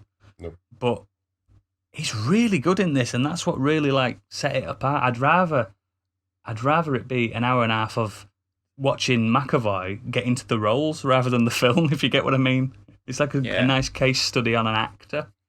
Because that's some chops he's got for this, absolutely. But they're my three anyway. But as I said, I struggled to get these because I like a nice big AAA action romp as much as the next man. We all love them, but you find some gems elsewhere. And Biggie, let's hear about some of your gems or some of the ones that you enjoyed. Yeah, I mean, I was opposite to. It's not Glass, is it?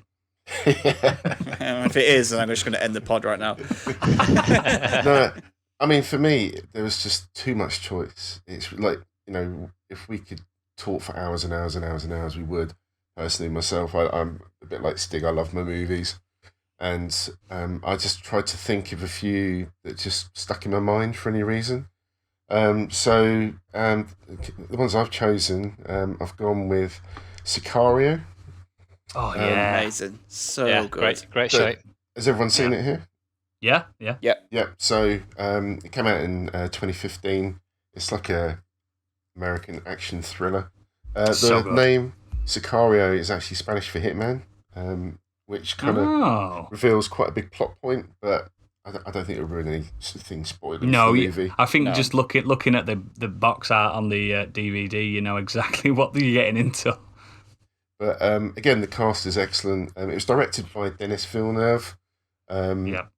It stars Emily Blunt, Benicio del Toro, and Josh Brolin, amongst many others in the movie. It follows a principled FBI agent who's enlisted by a government task force to bring down the leader of a powerful and brutal Mexican drug cartel. The movie literally starts off with a bang and gets going from there. It's a really intense movie, but the cinematography is incredible. It just captures. I don't know. It's what stands out most for me. Yeah, it makes so good.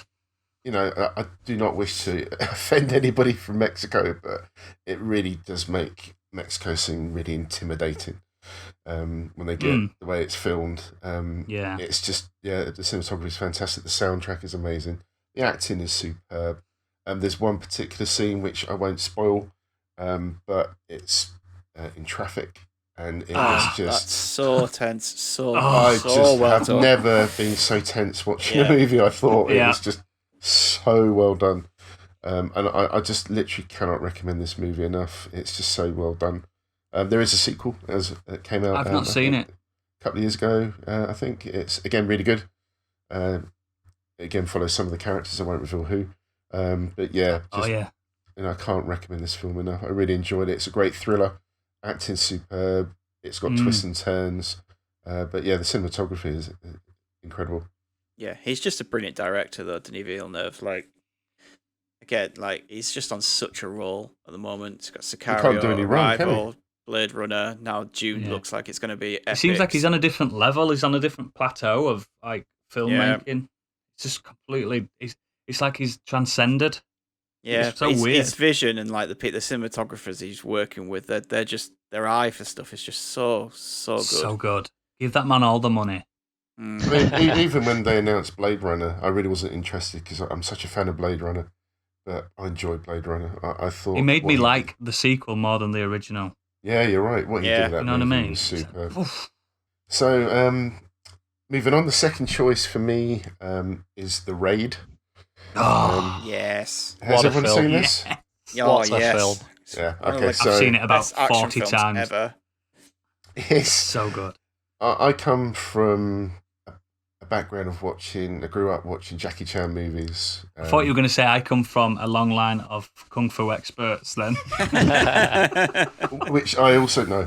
But you know, I was always in the sort of the Jackie Chan side where people go Jackie Chan, Bruce Lee, and so on. I admired Bruce Lee. I thought he was incredible.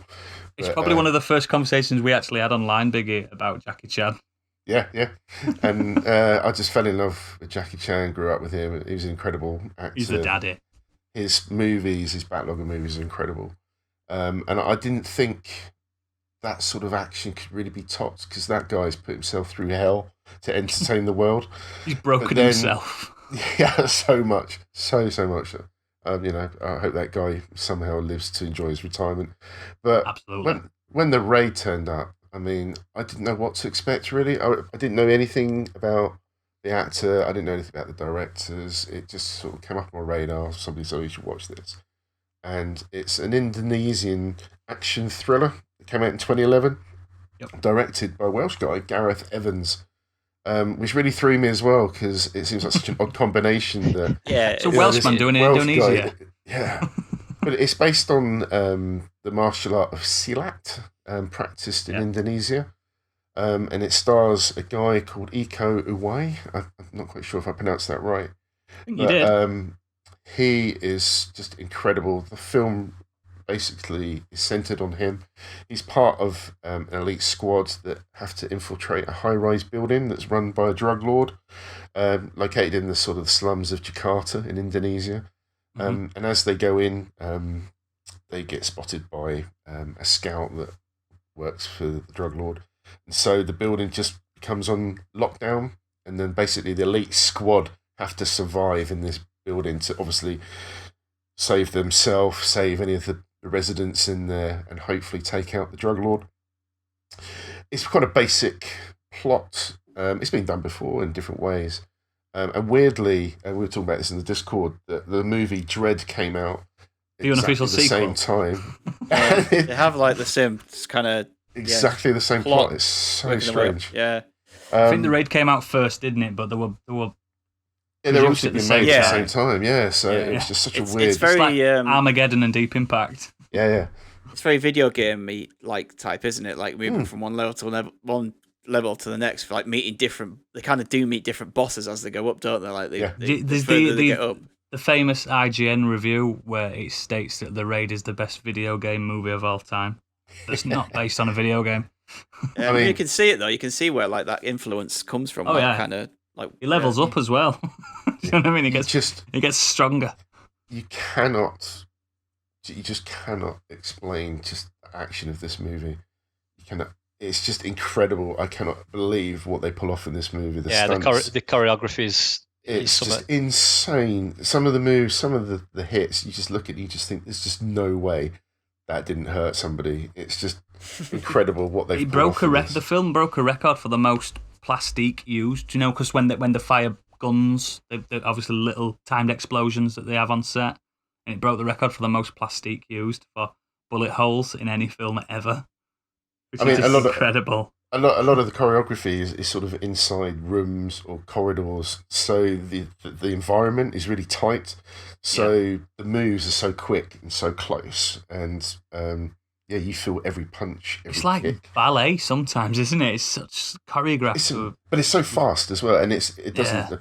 I could be wrong, but to me, it doesn't look sped up at all. It's just No, I A don't think lot it of is at all. a lot of work has gone into this movie from the Incredible. choreography. It's funny. I think they only made Gareth Evans. He only made this movie because it was a sort of cheap film to make, so that he could raise enough money through this film, so he could make the sequel to it. Yeah, The sequel's incredible. It's insane. It's insane. it is. You didn't think they could top it, and they did. And even the story, The sequel's completely different now. We've hardly had to talk about the plot of The Raid, but The Raid 2 is just this whole drawn out, so mental.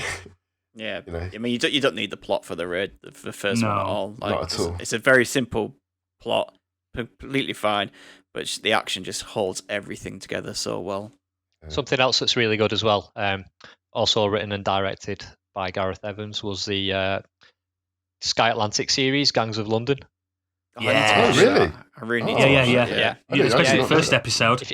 If you like The Raid, watch the first episode and you'll think, oh yeah, this is Gareth Evans, definitely. You can tell okay. just with the choreography. I heard of the show. brilliant. I just didn't realise. It's excellent. Another one for you, Biggie, if you like The Raid, is because some of the same actors is The Night Comes for Us. You seen that? No. I've heard of it.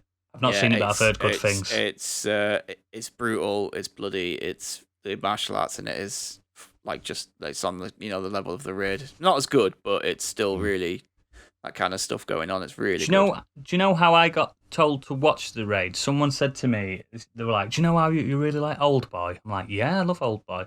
He's like, "Do you know that cool scene in Old Boy? Imagine that being a full film." I'm like, "What?" Yeah, that's basically it. That's what it reminds you of. Yeah, the hammer scene in the corridor. Yeah, I was like, "Okay, I'm in." And Yeah, I was like, "Holy shit, this is better than Old Boy." Yeah. But I mean, the sequel even ups the ante with the stunts. You got It's so odd, vehicles that involved. It's a bit long. It's a longer movie. There's a lot more plot and drama in it. Yeah, it's fascinating how different it is. It's as if the first film's the trailer to the second film. Yeah, totally. So weird. But it's definitely watchable. I'll get it watched. I really do. Really, really do. Third choice for me is very similar to what Oodles was talking about. Is a horror movie for me. It's called Hereditary. And I've not came seen out in 2018, I think it was. I'm going to probably go for a shout for that. Yeah. But it's directed by Ari Aster. It was his first movie. He's gone on to do Midsummer, which came out, I think, last year. But Hereditary is just something else. It's, again, an American horror movie, but it's really centered around grief. The main character, which is Toni Collette, her mother passes away. Her mother is quite this sort of overbearing, eccentric mother that had this sort of relationship with the family. And as the funeral, it starts off with the funeral of what happens to the family, how they deal with the grief. And then certain things are then revealed as the movie goes on. And again, I'm not going to spoil anything for this movie, but the acting by everybody in this is incredible. And how Toni Collette didn't get an Oscar for this role. Oh, she's so good in it. I cannot understand. She is unbelievable in this How film. scary is it? It's unnerving. It's like The Witch. It has moments in it that you don't expect. I didn't find it scary. It's not jump scary. It's It's unsettling all the way through. That's making me want to watch it more. And I really walked away from that movie. I had to watch it literally a few days later and watched it again. It stuck with me. There was something about that story. I've been through grief myself. Obviously not what else happens in the movie, but there was just something about that movie just stuck with me. I couldn't stop thinking about it for days, which is very rare for me. I can appreciate a great movie, but this stuck with me. I recommended it to my mates. They watched it. They came away, said they loved it, didn't like the ending, and I was just like, really? And similar to be honest. It's just something about it just resonated, and I don't know why, but I loved it. And Midsummer, the sequel. Cut that. It's not a sequel. It's his second movie. Again, has different themes. It's brilliant. It's just, I recommend. I'm definitely gonna slap Hereditary on my little list. Then you should. It's on Netflix. Oodles. It is. I thought it was one of those Insidious type films. No. It's Annabelle. Slow burner. It's a slow burner. Yeah, the first half and builds and builds. Okay, I'll watch it the tomorrow. first half is the tension. In the first half just builds so much, doesn't it? Like they said, it takes its time to get to where it wants to go, but when it hits a certain point, from there onwards, it just kind of ramps into up it. everything into the It's horror, just into the horror so part. unsettling the way things are cut, the lingering camera angles, the way the environment is used, the editing, the sound. I just felt constantly on edge watching it, but in a good way. Cool. You know, you just The was sound riveted. is perfect. Yeah, and again, cast was amazing. But yeah, cannot recommend that movie enough. And Midsummer, if you haven't seen it, I really recommend that too. Really, really good. I can't wait to see this guy's work, what he does next. Really can't. Brilliant. There's some great films there, Biggie. Some of them that I absolutely love as well, so I wholeheartedly recommend them. Do me, what have you got to share? Well, the film I'm bringing to the table is it's a film I watched this year.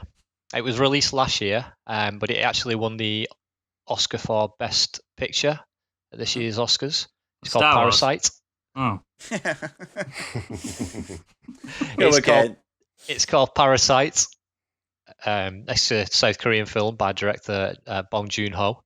Great. It's a hard film to talk about for anybody that hasn't seen it. which is me, by the way. Yeah, I don't, because I watched this having no idea about the film, other than the title and the fact that it had won the Oscar. That's the best way to go into it. I think is. everybody who's seen this says, I don't know what it's about, because if you don't want to read anything about it, but it's so worth watching it without knowing what it's about. It is better going in blind, because like I said, I just knew the title of it and what I was imagining the film to be based on that title. I'm sure there's a film that came out a few years ago before this called Parasite as well. It's about like some underwater kaiju thing. No. It's not that, is it? It's not that, no. It's far removed from that. Yeah. Although, to be fair, he did do a film about an underwater kaiju called The Host, yeah. And that was Oh, awesome really? too. Yeah, that's a good film, yeah. Oh, cool. So I'll try and sort of give a bit of a premise to this film without sort of spoiling any of it. It's about a poor South Korean family. They all live in their sort of tight, cramped basement flat together. And one member of the family, the son, he gets a job as an English tutor, work for the daughter of a wealthy Korean family. So the rest of his family then, fraudulently, they manage to acquire jobs working for the same family as sort of a maid or a chauffeur. And then sort of certain events take place throughout the movie, and the sort of plan starts to fall apart. It's such a good film, and it manages to get so many different genres into one film as well. I found, there's comedy, thriller, horror, sort of love story, so much in one film. He does that so well, the director. Though, if you've is he seen the guy that work, did Snowpiercer? Am I getting it Yes. wrong? It is. Yeah. It is. I love Snowpiercer. It is, and like Snowpiercer, there's a sort of mirrors that sort of social divide between the rich and the poor. It's Basically, a Snowpiercer's massive like theme, definitely. Gentrification / Willy Wonka, isn't it? Yeah, it's weird. and it's such a visual film, Parasite. And he's known for sort of storyboarding all his films, Bong Joon-ho. So he knows exactly how he wants everything to look like on every shot, and you can tell. And there's so much to pick up from within the film. It just makes it completely rewatchable. And I think anytime you watch it, you're going to come away and you think, oh, do you know what? I noticed that this time, though. There's a little Easter egg or something, a metaphor within it. For example, there's a noodle dish that they cook in the film, and it looks fucking delicious. So I was like, right, I want to find out what this noodle dish was and make it. So it's basic. Well, you're not far off. You're not far off, to be fair, because it's basically two different packets of noodles, right? And I've got them here actually because I've made it. So it's a packet of Jjapaguri noodles, and a packet of Niyoguri noodles. Together, they are Jjapaguri, which is the name of the dish. Brilliant. So it's basically those two noodles combined, and then they add a steak on top of it, like chopped up Alright. steak mixed into it. I'm getting hungry. It's listening to only you. since I've sort of looked into the dish itself, because I didn't notice this when I was watching the film. I didn't pick up on it, but the steak that they use is called Hanu beef, which is the Korean version of sort of Wagyu. It's pound for pound more Yeah. expensive than Japanese Wagyu beef. Wow. So it's sort of, you've got your poor people's noodles and the rich yeah. people's pure like steak. steak. yeah, So wow, that's brilliant. Yeah. it's sort of like that's- it's like a metaphor for the film itself. Those Yeah. two combined, which That's I Just just talking thought about like it sounds weird, right? You're literally talking about noodles, and you're making me think I need to watch this film. Oh, I mean, That's so weird. when you mention Snowpiercer, to Yeah. me, that's quite, the acting is very sort of over the top and oh, it's exaggerated. Hollywood as fuck, isn't it? You take Parasite, the acting in that is just something else. the Again, acting is so fantastic. The dialogue is exceptional. yeah. It's one of my top 10 films easily. It's so good, so good. Korean cinema's like exploded, hasn't it? In the past like 20 years, it's like Korean cinema. That's the incredible. way to go. And It is. I'm such a firm believer in not watching dubbed movies. You must get the Absolutely. I wouldn't dare watch it. Though. I actual wouldn't dare. performance. No, you have to get the performance from the actors, and that's why a movie like Parasite wouldn't work if it was dubbed. It's all about the delivery. It really is. And it absolutely deserved its Oscar as well. Yes, totally Absolutely. Oh yeah, 100%. Incredible. Totally agree. Incredible. Great film. I want to watch it. I've seen Right it now, 3 actually. times, but Do you I'd love. want to watch it with me, Doomy? I'd love to. You bring the noodles, I'll bring the steak. You bring the Hanu beef. That steak thing is just blown my mind. I didn't Yeah. even pick up on that. There's That's so much incredible. in there, like that if you read up about it, there's just. Am I all going to these get obsessed visual with this things film? which- You could do Probably. because like I said, you could happens. look. You could see Even if so you look much at in the the poster, film. look at the poster of the movie as well, Yeah. the official poster. It's I quite didn't revealing, even know apparently, about as well. how have I missed this? How have I missed it? Your thumb isn't. Finger on the is not pulse. on the pulse, is it? Yeah. But you should 100% watch Parasite. How can I watch it? Is it available to rent or? You could probably rent it. Yeah. I think it's about a £5 on DVD or £10 on Blu-ray. I might just buy it. You know, I might just go on It'd a be whim worth it. and It'd buy be worth it because you will watch it.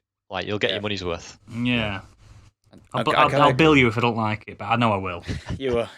I'm kind of going against what we were talking about here. Obviously, we're talking about the last 10 years, but I recommend watching Memories of Murder as well, which is one of his other films. That's from it's really hard to get hold of in this country. But if you do get the chance to see that, the style is very similar with the taking very serious subjects, but also injecting a bit of humor into it in places. Maybe I should genuinely just go through his back catalogue and. Oh yeah, you should do. You should. I've enjoyed every single film of his that I've watched. Yeah. He did Okja as well. Yeah, I know he did that. Yeah, So is that your only one, Yeah, Doomy? That's it for me. I think that's all he needs because he's won, It hasn't is he? because it's It's a a banger. perfect It's a banger. film. It's an absolutely brilliant film. What have you got, Stig? Because you're a real cinema nerd. I'm gonna go through 3 films myself. I'm worried about this. Well, you shouldn't be. There's nothing way out there. Okay. One of them, yeah. Especially my last one. Just as far as Tokyo Drift. yeah. Die Hard with a Vengeance. A little indie film called Fast and Die the Hard Furious. No, so my first film is a film called Your Name. Oh yeah. This is a film by Makoto Shinkai. It's about 2 high schoolers called Mitsuha and Taki. They're 2 complete strangers. They live separate lives. She's like a small town girl trapped in like this small town in the middle of like nowhere, who dreams of like a life in Tokyo. Just like the Journey song, Small Town Girl. Yeah. And he's sorry, and he's a boy from Tokyo. But one night, so they switch. So this is a body switching film, body swapping film. Freaky Friday. Yeah, but like a lot better. So Whoa. So Whoa. So Mitsuha, obviously, she wakes up in Taki's body, and he wakes up in hers. This bizarre occurrence continues to happen randomly to them. Doesn't happen every night. It just keeps happening random stages. It seems to all center around when a comet flies past the Earth, so that seems to be like the trigger point. But so she's kind of bound to where she lives because of her dad. He's the mayor of this town. The family is also very traditional. So when she gets to switch his bodies, she has a little bit of fun with it. She kind of like plays around with his life a little bit and his love life and stuff like that. So when they switch bodies, they don't know what the other person's done. So they'll come back the next day and all the friends will be like, "Oh, you were acting weird yesterday. What was going on?" And they're like, "I don't know. I have no memory of like what I did yesterday." Yeah, obviously. Yeah.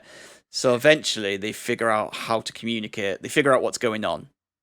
They work out this isn't a dream. This isn't something that's going on in our head. This is actually happening. We are switching bodies. So they figure out a way to communicate with each other, like leaving notes and updating the calendars on the phone and taking pictures and stuff like that so they can show the other side what's going on. But there's a massive message in this film about time and memories and cherishing the moments you have. Like, that's throughout the whole film. The whole thing's like steeped in this message of time and the red string of fate. So do you know what the red string of fate is? It's like an old Chinese proverb about an invisible red cord that's like tied around one finger and another finger at the other end. Oh yeah, and like yeah. The two people are destined to meet.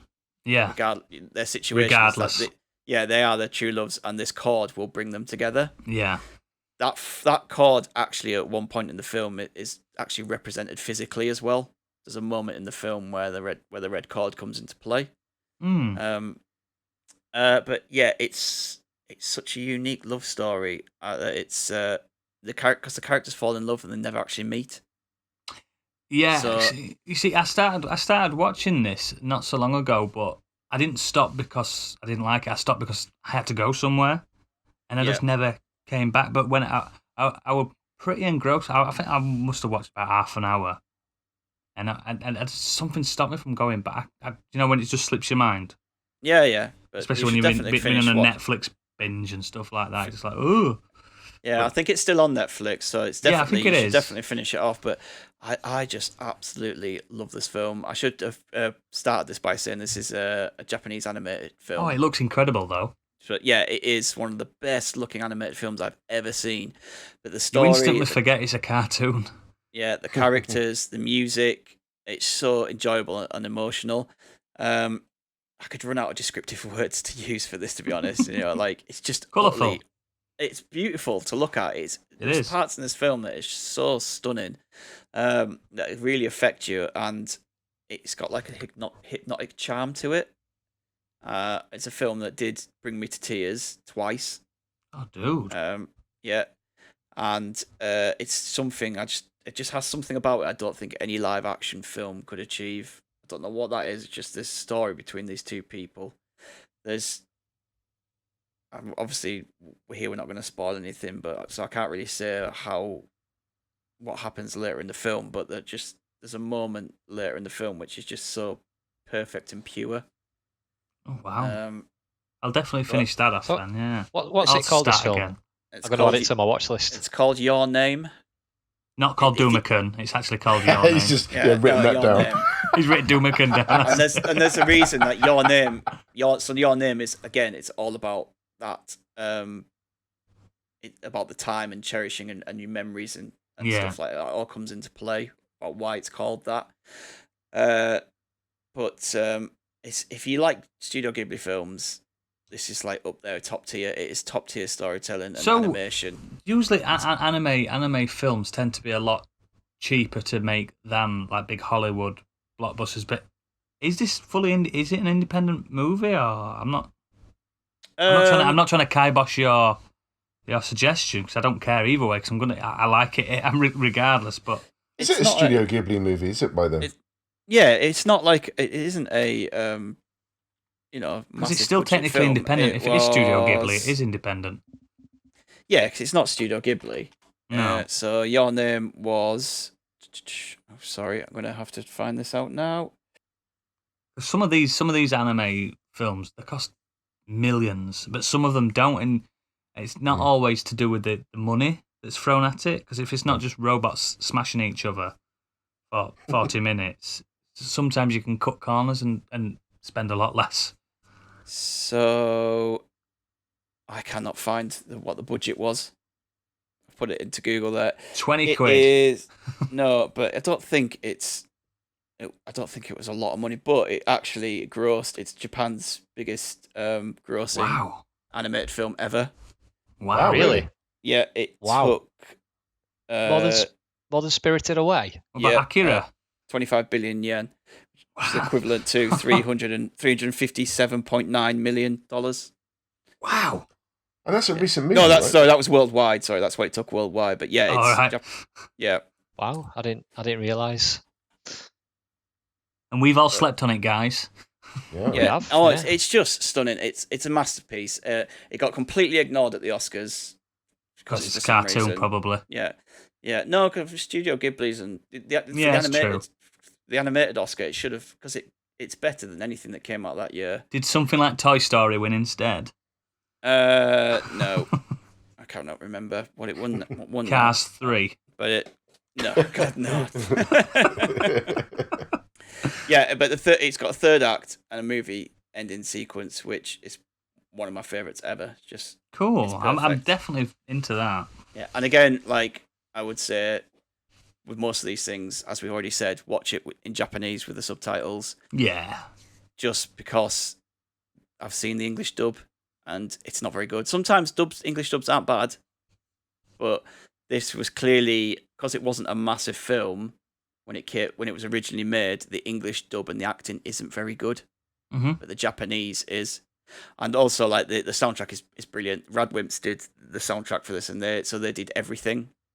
So they composed the whole thing, and the way they did it was each member of the band was given a section of the film, and said, that's cool.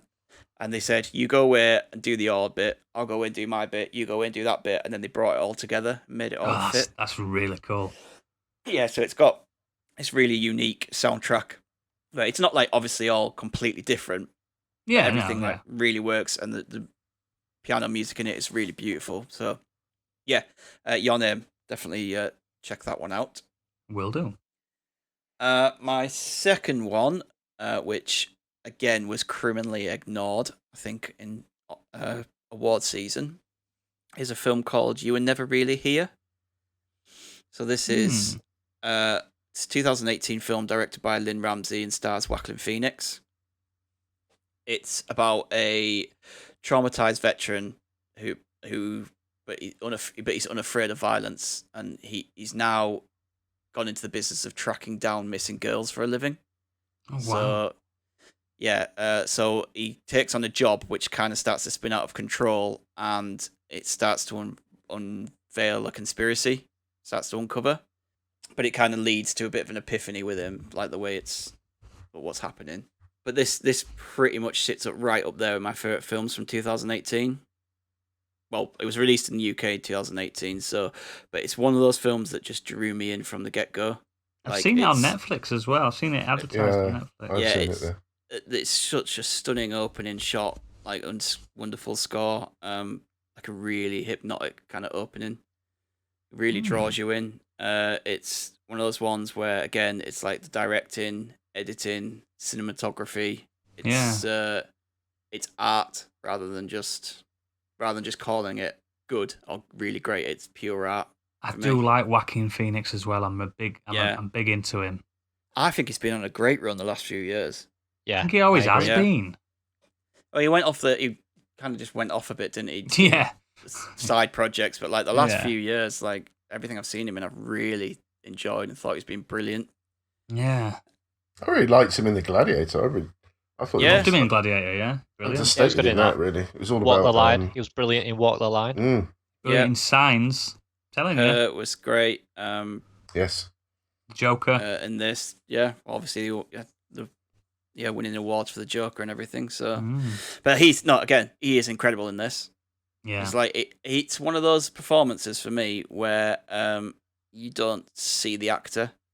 You see the character. That's what you want, though, don't you? Really? Yeah, These where big method actors. Yeah, where you're transported out the film and thinking, I'm not watching Joaquin Phoenix here. You are seeing the character, and it's such a good performance. The use of colour and lighting is amazing. There's one scene that takes place in the lake. Everything about that is just cinema perfection. Just the use. Yeah. I also really like the way that this because it's a brutal film because of the type of nature obviously he does. He's tracking down a missing girl, so this guy has to beat people up and kill people to work his way to this this missing girl. Yeah. But I really like the way that Lynn Ramsey decided to show this.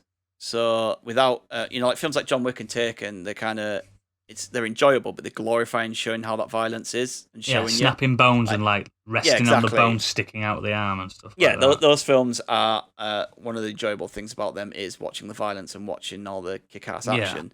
Whereas this really holds back. It only shows you snippets. You don't even see some of it. You have to fill in your imagination. There's a bit with a hammer where all you hear is a sound, but from the sound that it's just utterly it's brutal. hitting something. Yeah, exactly. So yeah, it's brutal and hard hitting, but you don't have to see it all to be effective. I like that. Yeah, it's great. I wrote a thing on something about it, and I said it's haunting, harrowing, and an existential film that infiltrates all your senses, and I loved it. Is that on the movie poster? Yeah. No, that's just what I said when I wrote it. All right. That's really good. That's cool. Yeah, they should put that on the poster. They should put that on the poster, obviously. That's really good. Modern escapism, yeah. And finally, after we're completely changing gear here. My last film is Paddington 2. Paddington 2? Paddington 2. Oh, yeah, the bear. I thought long and hard about this. Yep, I thought long and hard about what I was going to say about this. I've got all these honourable mentions, which I'm going to quickly mention at the end, and they're all brilliant films. But I just wanted something that's this is the perfect film. Paddington 2. Paddington 2 is Are you on drugs? Quintessential. I've heard good things about it. The quintessential perfect film. What? If you're feeling down and you want to feel happy, you watch Paddington 2. It is amazing. If you find me a person who thinks, apart from Jeebus, because he probably hates it. He probably hates the bit where Paddington flies into the Death Star and destroys it. So this stars Ben Wishaw's Paddington. Yep. Perfect voice. It's got Hugh Grant, Brendan Gleeson, Hugh Bonneville, and Sally Hawkins, and then just a glut of other English and British actors. Mm-hmm. So this takes place, obviously, Paddington's now settled down with the Browns, and he decides to start doing odd jobs, to earn some money so he can buy his Aunt Lucy a present. Right. But the present he wants turns out to be actually something really valuable that no one apart from the bad guy knows about. So when he steals it, Paddington's framed and ends up in prison. Shit. Yeah. Really? Yeah. So it's like Shawshank, but with Paddington. So Paddington, what That's a total Paddington drink of manages to water. do though is because of it's like I said, this is the perfect film. It's brimming with charm. It's funny. It's exciting. There's even a part of it that's quite harrowing at one point near the end. But if you want to smile while you watch a film, this Paddington 2, it's so heartwarming. It's so good. Does Paddington lock himself into the warden's office and play some music for the whole prison yard? No. Well, he should. But he does introduce the prisoners to marmalade sandwiches. Oh, right. Well, he can't beat that. And that. I'm into that. Yeah, that makes swings him onto his side. As long as the sandwiches haven't been fucked beforehand. You what? Sorry. I missed that, but I'm taking it as some kind of lewd joke. How dare you say that about Paddington? He is pure. But hang on though, because I've sorry to distract, but I've seen the first Paddington, and I was like, oh, this is good. So Paddington goes to a human prison. Paddington goes to a human prison. I'm trying to grasp this, because obviously it's a world Paddington where people don't is care. There's a talking bear. Yeah, there's a talking bear. But aren't they like? Hang on, right? He's as much as he is the smartest non-human on the planet, clearly, because he can talk and speaks perfect English. And I think he's from Peru as well, isn't he? For a Peruvian. Yeah, the deepest, darkest of Peru. Yeah, he speaks perfect English and he's well spoken and stuff. But still, I'd have reservations of having a bear in prison with me because surely he's the most dangerous thing in there. He's They're a bear. called zoos. Oh, well, they don't like that. They don't like that. But he's a bear. He could ravage them.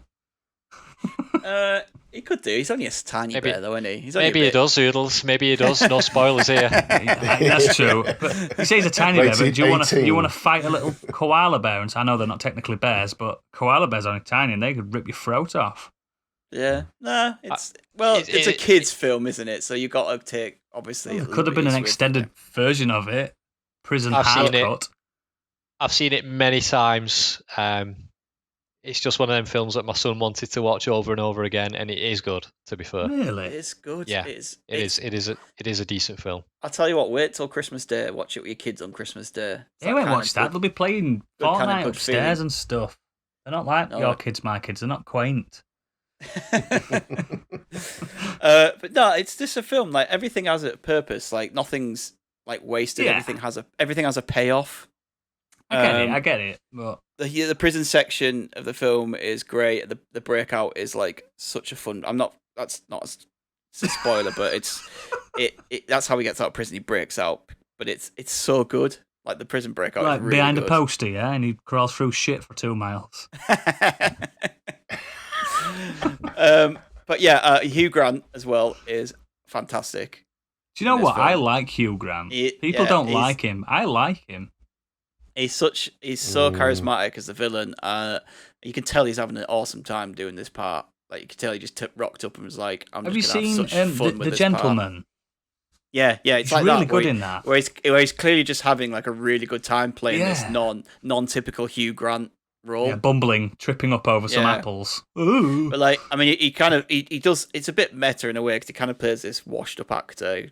Like, Hugh Grant's not like particularly washed up, but for a long time he wasn't exactly doing much, was he? No. But he can't seem to let it go, so he uses all of his old stage disguises and like roles and all the get up and everything to like fool people. So he's constantly playing like different characters throughout the film. Oh. So he's having a good time. He's brilliant. It's probably the best thing I've seen him in a long time, to be honest. I just love Paddington. I just think he's brilliant. I think the character's like there to. He's one of those ones where he sees the good in everyone. Like, in my head, Paddington's even in the prisoners, same as Winnie the Pooh, but he's not same as Winnie the Pooh, is he? No. He just even the prisoners. He won't he gives them a hard stare when they say something wrong. That's about all they get because he sees that he can like kind of change them and. Does he get a tattoo? No. Like he starts heroin in prison, just oh god. Just downfall of smuggles in a little phone. You know what I mean? Like it's a character that's like I said, he searches for the good in everyone and the innocence in the world, and like it's a really good message for children and probably for some adults, to be honest. Yeah, maybe I'm just too dark for this. I'm too twisted. I think I think both Paddington films are brilliant family I've seen films. the first one. I liked it. I didn't love it. I didn't think anything. Yeah, I did. But I think the second one is particularly. I don't have a bad word to say about that. But that's what I just wanted to. Mention Paddington. You've thrown me off with that, mate. You absolutely thrown me off. Rather than all these like Oscar-worthy films and stuff like that, which don't get me wrong, have their place in this podcast. But I just wanted to end on that on the delightful note of Paddington 2. Escape from Alcatraz. And just before we move on to the final section, the Inquisition, I'm going to throw a few memorable honourable mentions that because I could have gone on for days and days and days about these films. So these are all films from the last decade, which I would have give a perfect score to. The Lighthouse, Black Swan, Lion, Grand Budapest Hotel. Oh yeah, which I nearly talked about, but good film. Yeah, Train to Busan is a brilliant film. It's a zombie film that takes place on a train, but it just does so many good things with when cinema was kind of full of zombie films. This went and did something different, and it's really enjoyable. In Bruges, hilarious. Oh yes, yeah, great movie. Hunt for the Wilder People, Yeah. Taika Waititi film. It's a beautifully funny film. Get Out, Yes. Room, Moonlight, Captain Fantastic, Whiplash, and Nightcrawler. Oh, Whiplash. Brilliant. Nightcrawler is outstanding. It is. Yeah. It is. I could have picked any one of those films, but Your Name was always the one I wanted to make sure that I brought to people's attention. You were never really here as well, and like that said, the last one, I could not. Paddington 2. I could not think. I could have gone on about, but I just wanted to talk about Paddington 2. I just thought that deserves. I've learned something from you today, mate. I've learned that deserves some attention. So I have to watch it now, don't I? Yeah, because if I'd have put it in that list, Paddington 2, oh yeah, fine. But I thought, no, actually, I'm going to talk about why I love this film. It would have been. It would have seemed more out of place if you'd have just put it in that list of other titles at the end. Yeah, You know exactly. what I mean? Without talking about it. Yeah, these are all these like Yeah, that's a really good one. renowned films and everything. really And Paddington looking 2 is forward- really renowned, but I'm looking forward to the feedback on Paddington 2. I think that's going to really not isolate anyone. I think it's just going to shock them. Like, oh, Paddington 2. I just don't think films should be dismissed because they're children's films. Of course If not. If they're No, of well course written not. and they're well done, like that, they deserve the place to be talked about. I in still these state, and people such hard don't like it, hit but films. I still think Toy Story 2 is a masterpiece. Oh, I love all of the four Toy Story films, even the fourth one. People said they didn't like it as much. I think 2's perfect for a Yeah. family film. 2 is incredible. So those are some of the films from the last 10 years that are not on the blockbuster scene that we all thought were worthy of talking about and bringing to your attention. We hope that you go out there and watch some of these films. And if you do, send us some feedback on what you thought. Or if you've seen them already and you agree with us or disagree with us, again, we'd love to hear your thoughts on that. But for now, we're going to head into the Inquisition for those people who have sent in their thoughts on films from the last 10 years that they wanted us to talk about. So over to you, Oodles. Nobody expects Oodles Inquisition. This week, we discussed the films we love from the last decade that aren't big budget blockbusters. So we obviously asked everyone on Twitter theirs. Very simple. We'll start with John Cheetham at John Cheetham1. If it wasn't for Parasite, then The Lighthouse would have been the film of the year last year. A svelte $4 million budget, an eerie and suggestive sequence of events, and the best performances Willem Dafoe and Robert Pattinson may ever do. Mandatory. Love The Lighthouse. I'm up for that. Yeah, I agree. It's such a good film. Also, I'm putting up Uncut Gems, another banger from last year. Adam Sandler, with a performance you can't tear your eyes away from, despite the fact it's actually stressful to watch. Now, I like Uncut Gems, but I'll never ever watch it again. No, I won't. It's fucking did my head in. One of the most stressful experiences I've ever had watching a film. It's such a stressful thing. It got to the point where my wife had to leave the room because it was just her anxiety was just going through the roof because of what was going on. She's just like, I can't finish this. It's Very not quickly, I haven't seen it. Why is it like that? I don't understand. Just watch it. It's just super stressful. It's manic. It's just Adam Sandler going from place to place trying to sort a problem out, but they just get worse. The way he is and the way the character is and the people he bumps into, and a tip for you all as well. Don't watch his new follow-up, Hubie Halloween. It's horrendous. It's shite. No, that's fucking typical awful. Adam I never Sandler. would. I never would. Fucking shite. Anyway, Nimrod Hicks, sorry. Hi guys, there's no way I could let you talk about non-blockbuster movies without giving a shout out to Robert Rodriguez's Machete. A crazy epic romp, love the style and feel of it. It's one of my all-time favourites. It came out in early September 2010, so just technically outside the last decade, but I'm sure you can let that slide for the sake of a month. Great listen as always. Cheers, Nimrod Hicks. Yeah, we can have it. Yeah, I was saying 2010 to 2020 anyway. So I like Machete. I liked it. I thought it was fun. I love the fact that it was born from trailer. Fake trailer. Yeah, I like it. And I'm not a big Rodriguez fan, but that really did it for me. I like Machete. Really good. Rob Frodsham at Bob Frod. Now we're talking. My list is below with the caveat that I haven't seen anywhere as many films as I should have. Looking back at list to jog my memory, and there are so many I still need to see. Some of his top suggestions include Booksmart, Inside Llewellyn Davis, Journeyman, What We Do in the Shadows, Hunt for the Wilder People, and The Greatest Showman. Greatest Showman? As in, ladies and gents, this is the moment you waited for. That one. Oh, you might get me singing again here. Oh, I did enjoy it. I can feel thought it. was It's brewing up. But no. The Greatest Showman film is average, but I fucking love the music. I like Hugh Jackman. I like Hugh Jackman, so I've got time for that. But Booksmart is amazing. It didn't get a lot of traction in the cinema. Mhm. I suggest everyone should give that a go.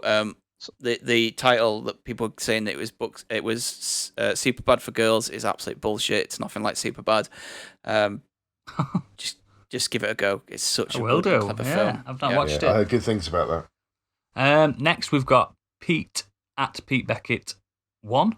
I have gone with Whiplash. That film is utterly superb in every way. One of my favourite films from the last decade. It will soon become one of those films I watch at least once a year. Yeah, it's Whiplash. I don't like jazz, but I love Whiplash. Yeah, same. I'm exactly the same. I'm not a I haven't jazz fan seen it at yet. all. It's on my Oh, list. it's so good. J.K. It's one of Simmons those- is one of his best roles. Yeah, it's one of those films where the performances take you through the film, and it doesn't really matter what the subject matter is. Yes, it's so good. So intense. Next, we've got best boy Kurt Lewin at Angry Kurt. He added to the conversation with Pete to say that Whiplash became his favourite film of all time. He says, I saw it was about drumming and thought it would be about rock music. I think he's told us this before. So I was worried I wouldn't enjoy it much when it began, as I'm no jazz fan. But boy, was I wrong. I'm also a huge fan of that director now with La La Land and First Man. Yeah, same as me. I did not. I'm like, fucking jazz. People hate that I don't like jazz. People have said to me, you don't like jazz, what's wrong with you? But it's something I've never liked. That film, I don't like jazz, so don't worry about it. But Damien Chazelle, those 3 films there are all brilliant. Yeah, go on then, Biggie, you had something to say? Can we just mention Kurt's reveal this week about a movie that he hadn't seen? Yes. Go for it. Oh, yes. Can you imagine seeing that for the first time? Yeah. Wow. Back to the Future. Back to the Future. It's his first time. And he loved it, didn't he? Yes, he did. Yeah, It's otherwise incredible. He would not be best boy anymore. No, he wouldn't. I'm so happy he to see enjoyed that first that. Yeah. time. Wow. Yeah. Incredible. To be young again, Biggie, to be young again. Oh, to know what we know now as well. Whew. Next is Aaron Muir and Heath at Tigerland. Drive. Moody, stylish, and beautifully shot. I agree with him. Gosling at his absolute best, yet again. A brutal love letter to a dying Americana, but at times tender and even romantic. Also, one of the best soundtracks ever. I can't argue with that at all. Love that. Great movie. Drive is great. It's one of those ones I need to watch again. I haven't watched it in a long time. God. His jacket as well that he wears. Oh, yeah. Oof. He's also put Nightcrawler is Jake Gyllenhaal's best movie, and there are some bangers. He plays Louis Bloom, a petty thief who discovers his calling filming accidents and crimes in the later hours. Bloom is emotionally vacant, determined and ruthless. To expand is to give away too much. Watch this fucking movie. I'm not sure the Joker would be the same movie without Nightcrawler. Now, I've not seen Nightcrawler, but I've been told to multiple times. Definitely. Yeah. Again, I think it's one of those ones, I've mentioned it before with some other things tonight, but again, Jake Gyllenhaal just completely looked over with awards. Is he better than Donnie Darko? Yeah. Yeah, I think so. Love Donnie Darko. It's amazing. I wasn't a fan of Donnie Darko. Oh, watch it again. At all. Yeah, maybe. It was 20 years ago when I watched it. Yeah, watch it again. It's really good. Yeah, but Nightcrawler is outstanding, and Gyllenhaal is just he's so again. We talked about gaming backlogs, but my movie backlogs is incredible at the moment. Yeah. I need weeks to get out of this. Very true. Next, oh, sorry. On Nightcrawler as well, like the lengths that his character will go to get the perfect story and stuff is just. I remember seeing the trailer and the trailer, I was like, ooh. So, yeah. It's not about the X-Men Nightcrawler, is it? No. Which would be good. Anyway. That would be some twist. Yeah, he starts teleporting. Right, the Real Rider at Rider_555. He's put Parasite, Whiplash, Get Out, The Irishman, Social Network, Joker. Why?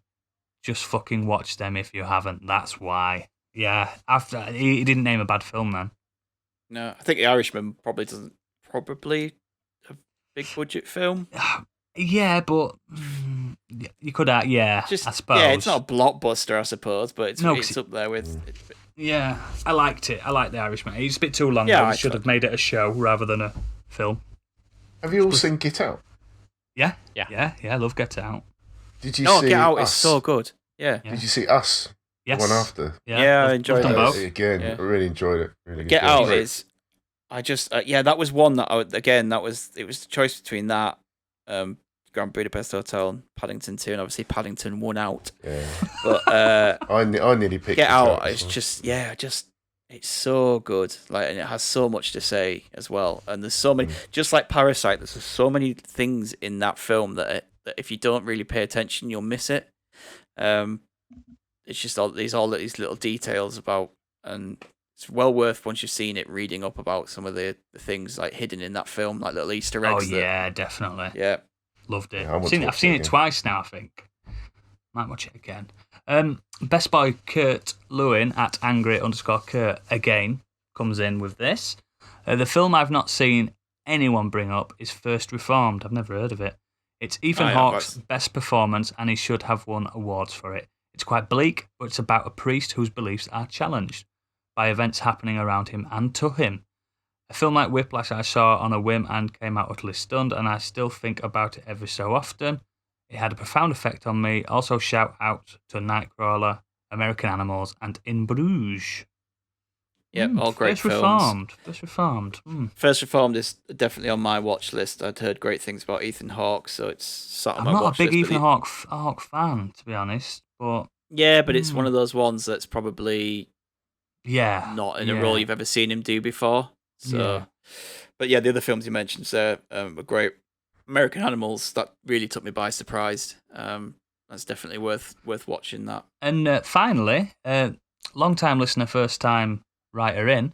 His name is Skin Tight Jeebers at SJeebers. Whoa! How did his get through? Not this guy. No. I don't know how he did this. This guy's got some bad takes. Get ready.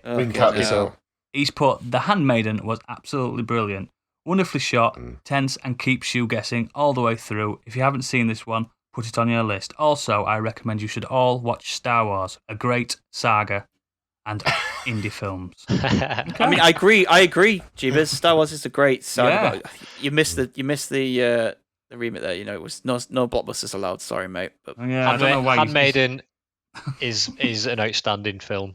Is it? It's just been added to Netflix, right? It is. It's recently been on Netflix. Yeah. It is really good. Another film. Sorry, before we finish that, it's just coming to my head. I completely forgot about this film actually, but it was absolutely fantastic when I watched it.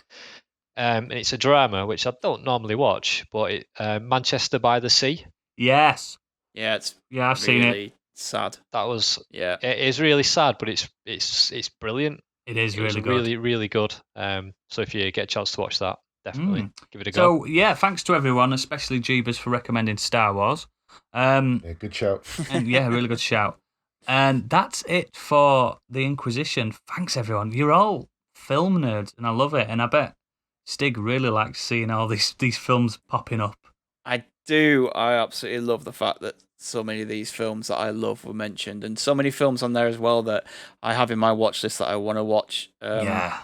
Specifically, absolutely. Things like Inside Llewyn Davis and The Handmaiden, definitely high up there on my list to get watched. Thanks again, everyone, for emailing in or tweeting in. We had a great response this week, and it's much appreciated. So all that remains now is to head over to Doomican, and he's just going to read through the socials. Yep, so you can find us on Twitter at Modern Escapism. You can also email us at modernescapism@gmail.com. Hi there, it's Gadget in the edit. The email address is actually modernescapismpod@gmail.com. You can join the Discord, which is a good place to be, for sure, I think. We've got a good vibe there. It's a good environment to hang out and chat. You can find that via our Twitter, I think. Yeah, it's on the website as well. Or you can just ask one of us and we'll get you in there. You can just tweet us. Yeah, we'll get you in there. Give us a couple of quid, we'll get you in the IP section. Huge jump, yeah. Yeah, we'll huge jump, yeah. Don't worry about that. It's the one where Jeebus isn't in. Yeah, basically. The good take section. Oh, jeebers. Occasionally, we do stream. You can watch us on Twitch at twitch.tv/modern escapism. Last Friday, Oodles met his fate. I failed my At mission. the hands of Fucked the it. Crystal Sage. Fucked it You is weren't the right word. rolling. Go on. You weren't parrying and you weren't riposting. Because I got arrogant. And I met my punishment and I played my punishment game. Detroit. You did Yeah, but you that. quite liked it, didn't you? Yeah. Weirdly enough. It's That not a punishment reaction game. from you in that just. Oh, yeah. wow. The wheelchair physics are shite. And I've pushed people in wheelchairs and it's not that hard. Yeah, if you head over to YouTube, search for Modern Escapism, Gadgets put together a best of stream, you can see Oodles' reaction to the interrogation scene in Detroit. That It's fucks brilliant. me up. I was like, what? How can you do this? So That was bad. great. Yeah, so is there another stream coming up? We may have one this Wednesday. We may have Yeah. one this Friday. Even if it's not what we say it's going to be, someone will take our place and we will get streams up on Wednesdays and Fridays because we lead busy lives. But I'm going to try to get there on Friday and play Resident Evil 2 Remake on the hardest difficulty with 1 life. It might be later than planned, later than 9 o'clock, but I'll definitely start it at some point on Friday night. That's good. Prepare going, to that. Survive series continues. It does. Possibly. That could I end. will That could return end to at the Dark first Souls. encounter. Yeah, Biggie's going back to Dark Souls, so we'll keep you informed on that. And again on Wednesday nights. Yes. I don't want to, but I will. You've got to. AKA Ladder Souls. We might do another Rocket League or maybe another Among Us one because that went Or both. really well. So yeah, so we'll keep you updated with that if you just check our socials for that. Yeah, definitely. Yep. So thank you everyone for listening. I really enjoyed that. I love talking about films. This probably will it definitely won't be the last time you ever hear us talk about films as our main. I think we should Topic of definitely the do week. a massive AAA big budget discussion. At Oh some yeah, point. we'll talk about that. We're going to cover action films. We'll cover. We've covered sci-fi, but we could cover more sci-fi films to be honest, because I know that Biggie really wanted to talk about that as well. So, You were gutted that we were like, can we not just talk for another 10 hours? yeah, horror films, adventure films, anything could go into there. in the pipeline, we're planning on doing some watch-alongs as well. We're trying to work out the fundamentals of how to get that to Logistics. work, the logistics. But if watching films, especially with somebody like as passionate as Stig, will be fascinating because he'll be like, "Oh, in this scene, the director fell over and stubbed his toe, but he kept it in." You know what I mean? He'll know all them little nuggets of facts for you, so it's going to be interesting. Oh, not This that is a nerd.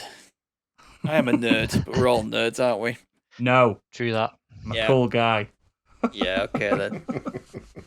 Right, so all that remains is Nerd. to everyone to say goodbye. So thank you very much and goodbye, Oodles.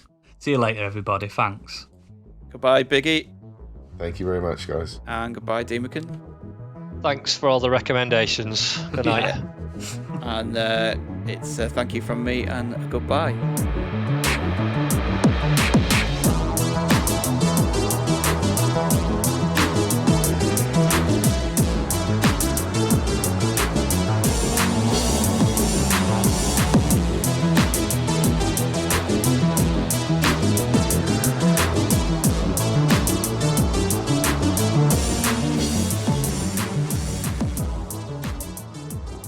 This is the rhythm of the night. The night. Oh, yeah. The rhythm of my life.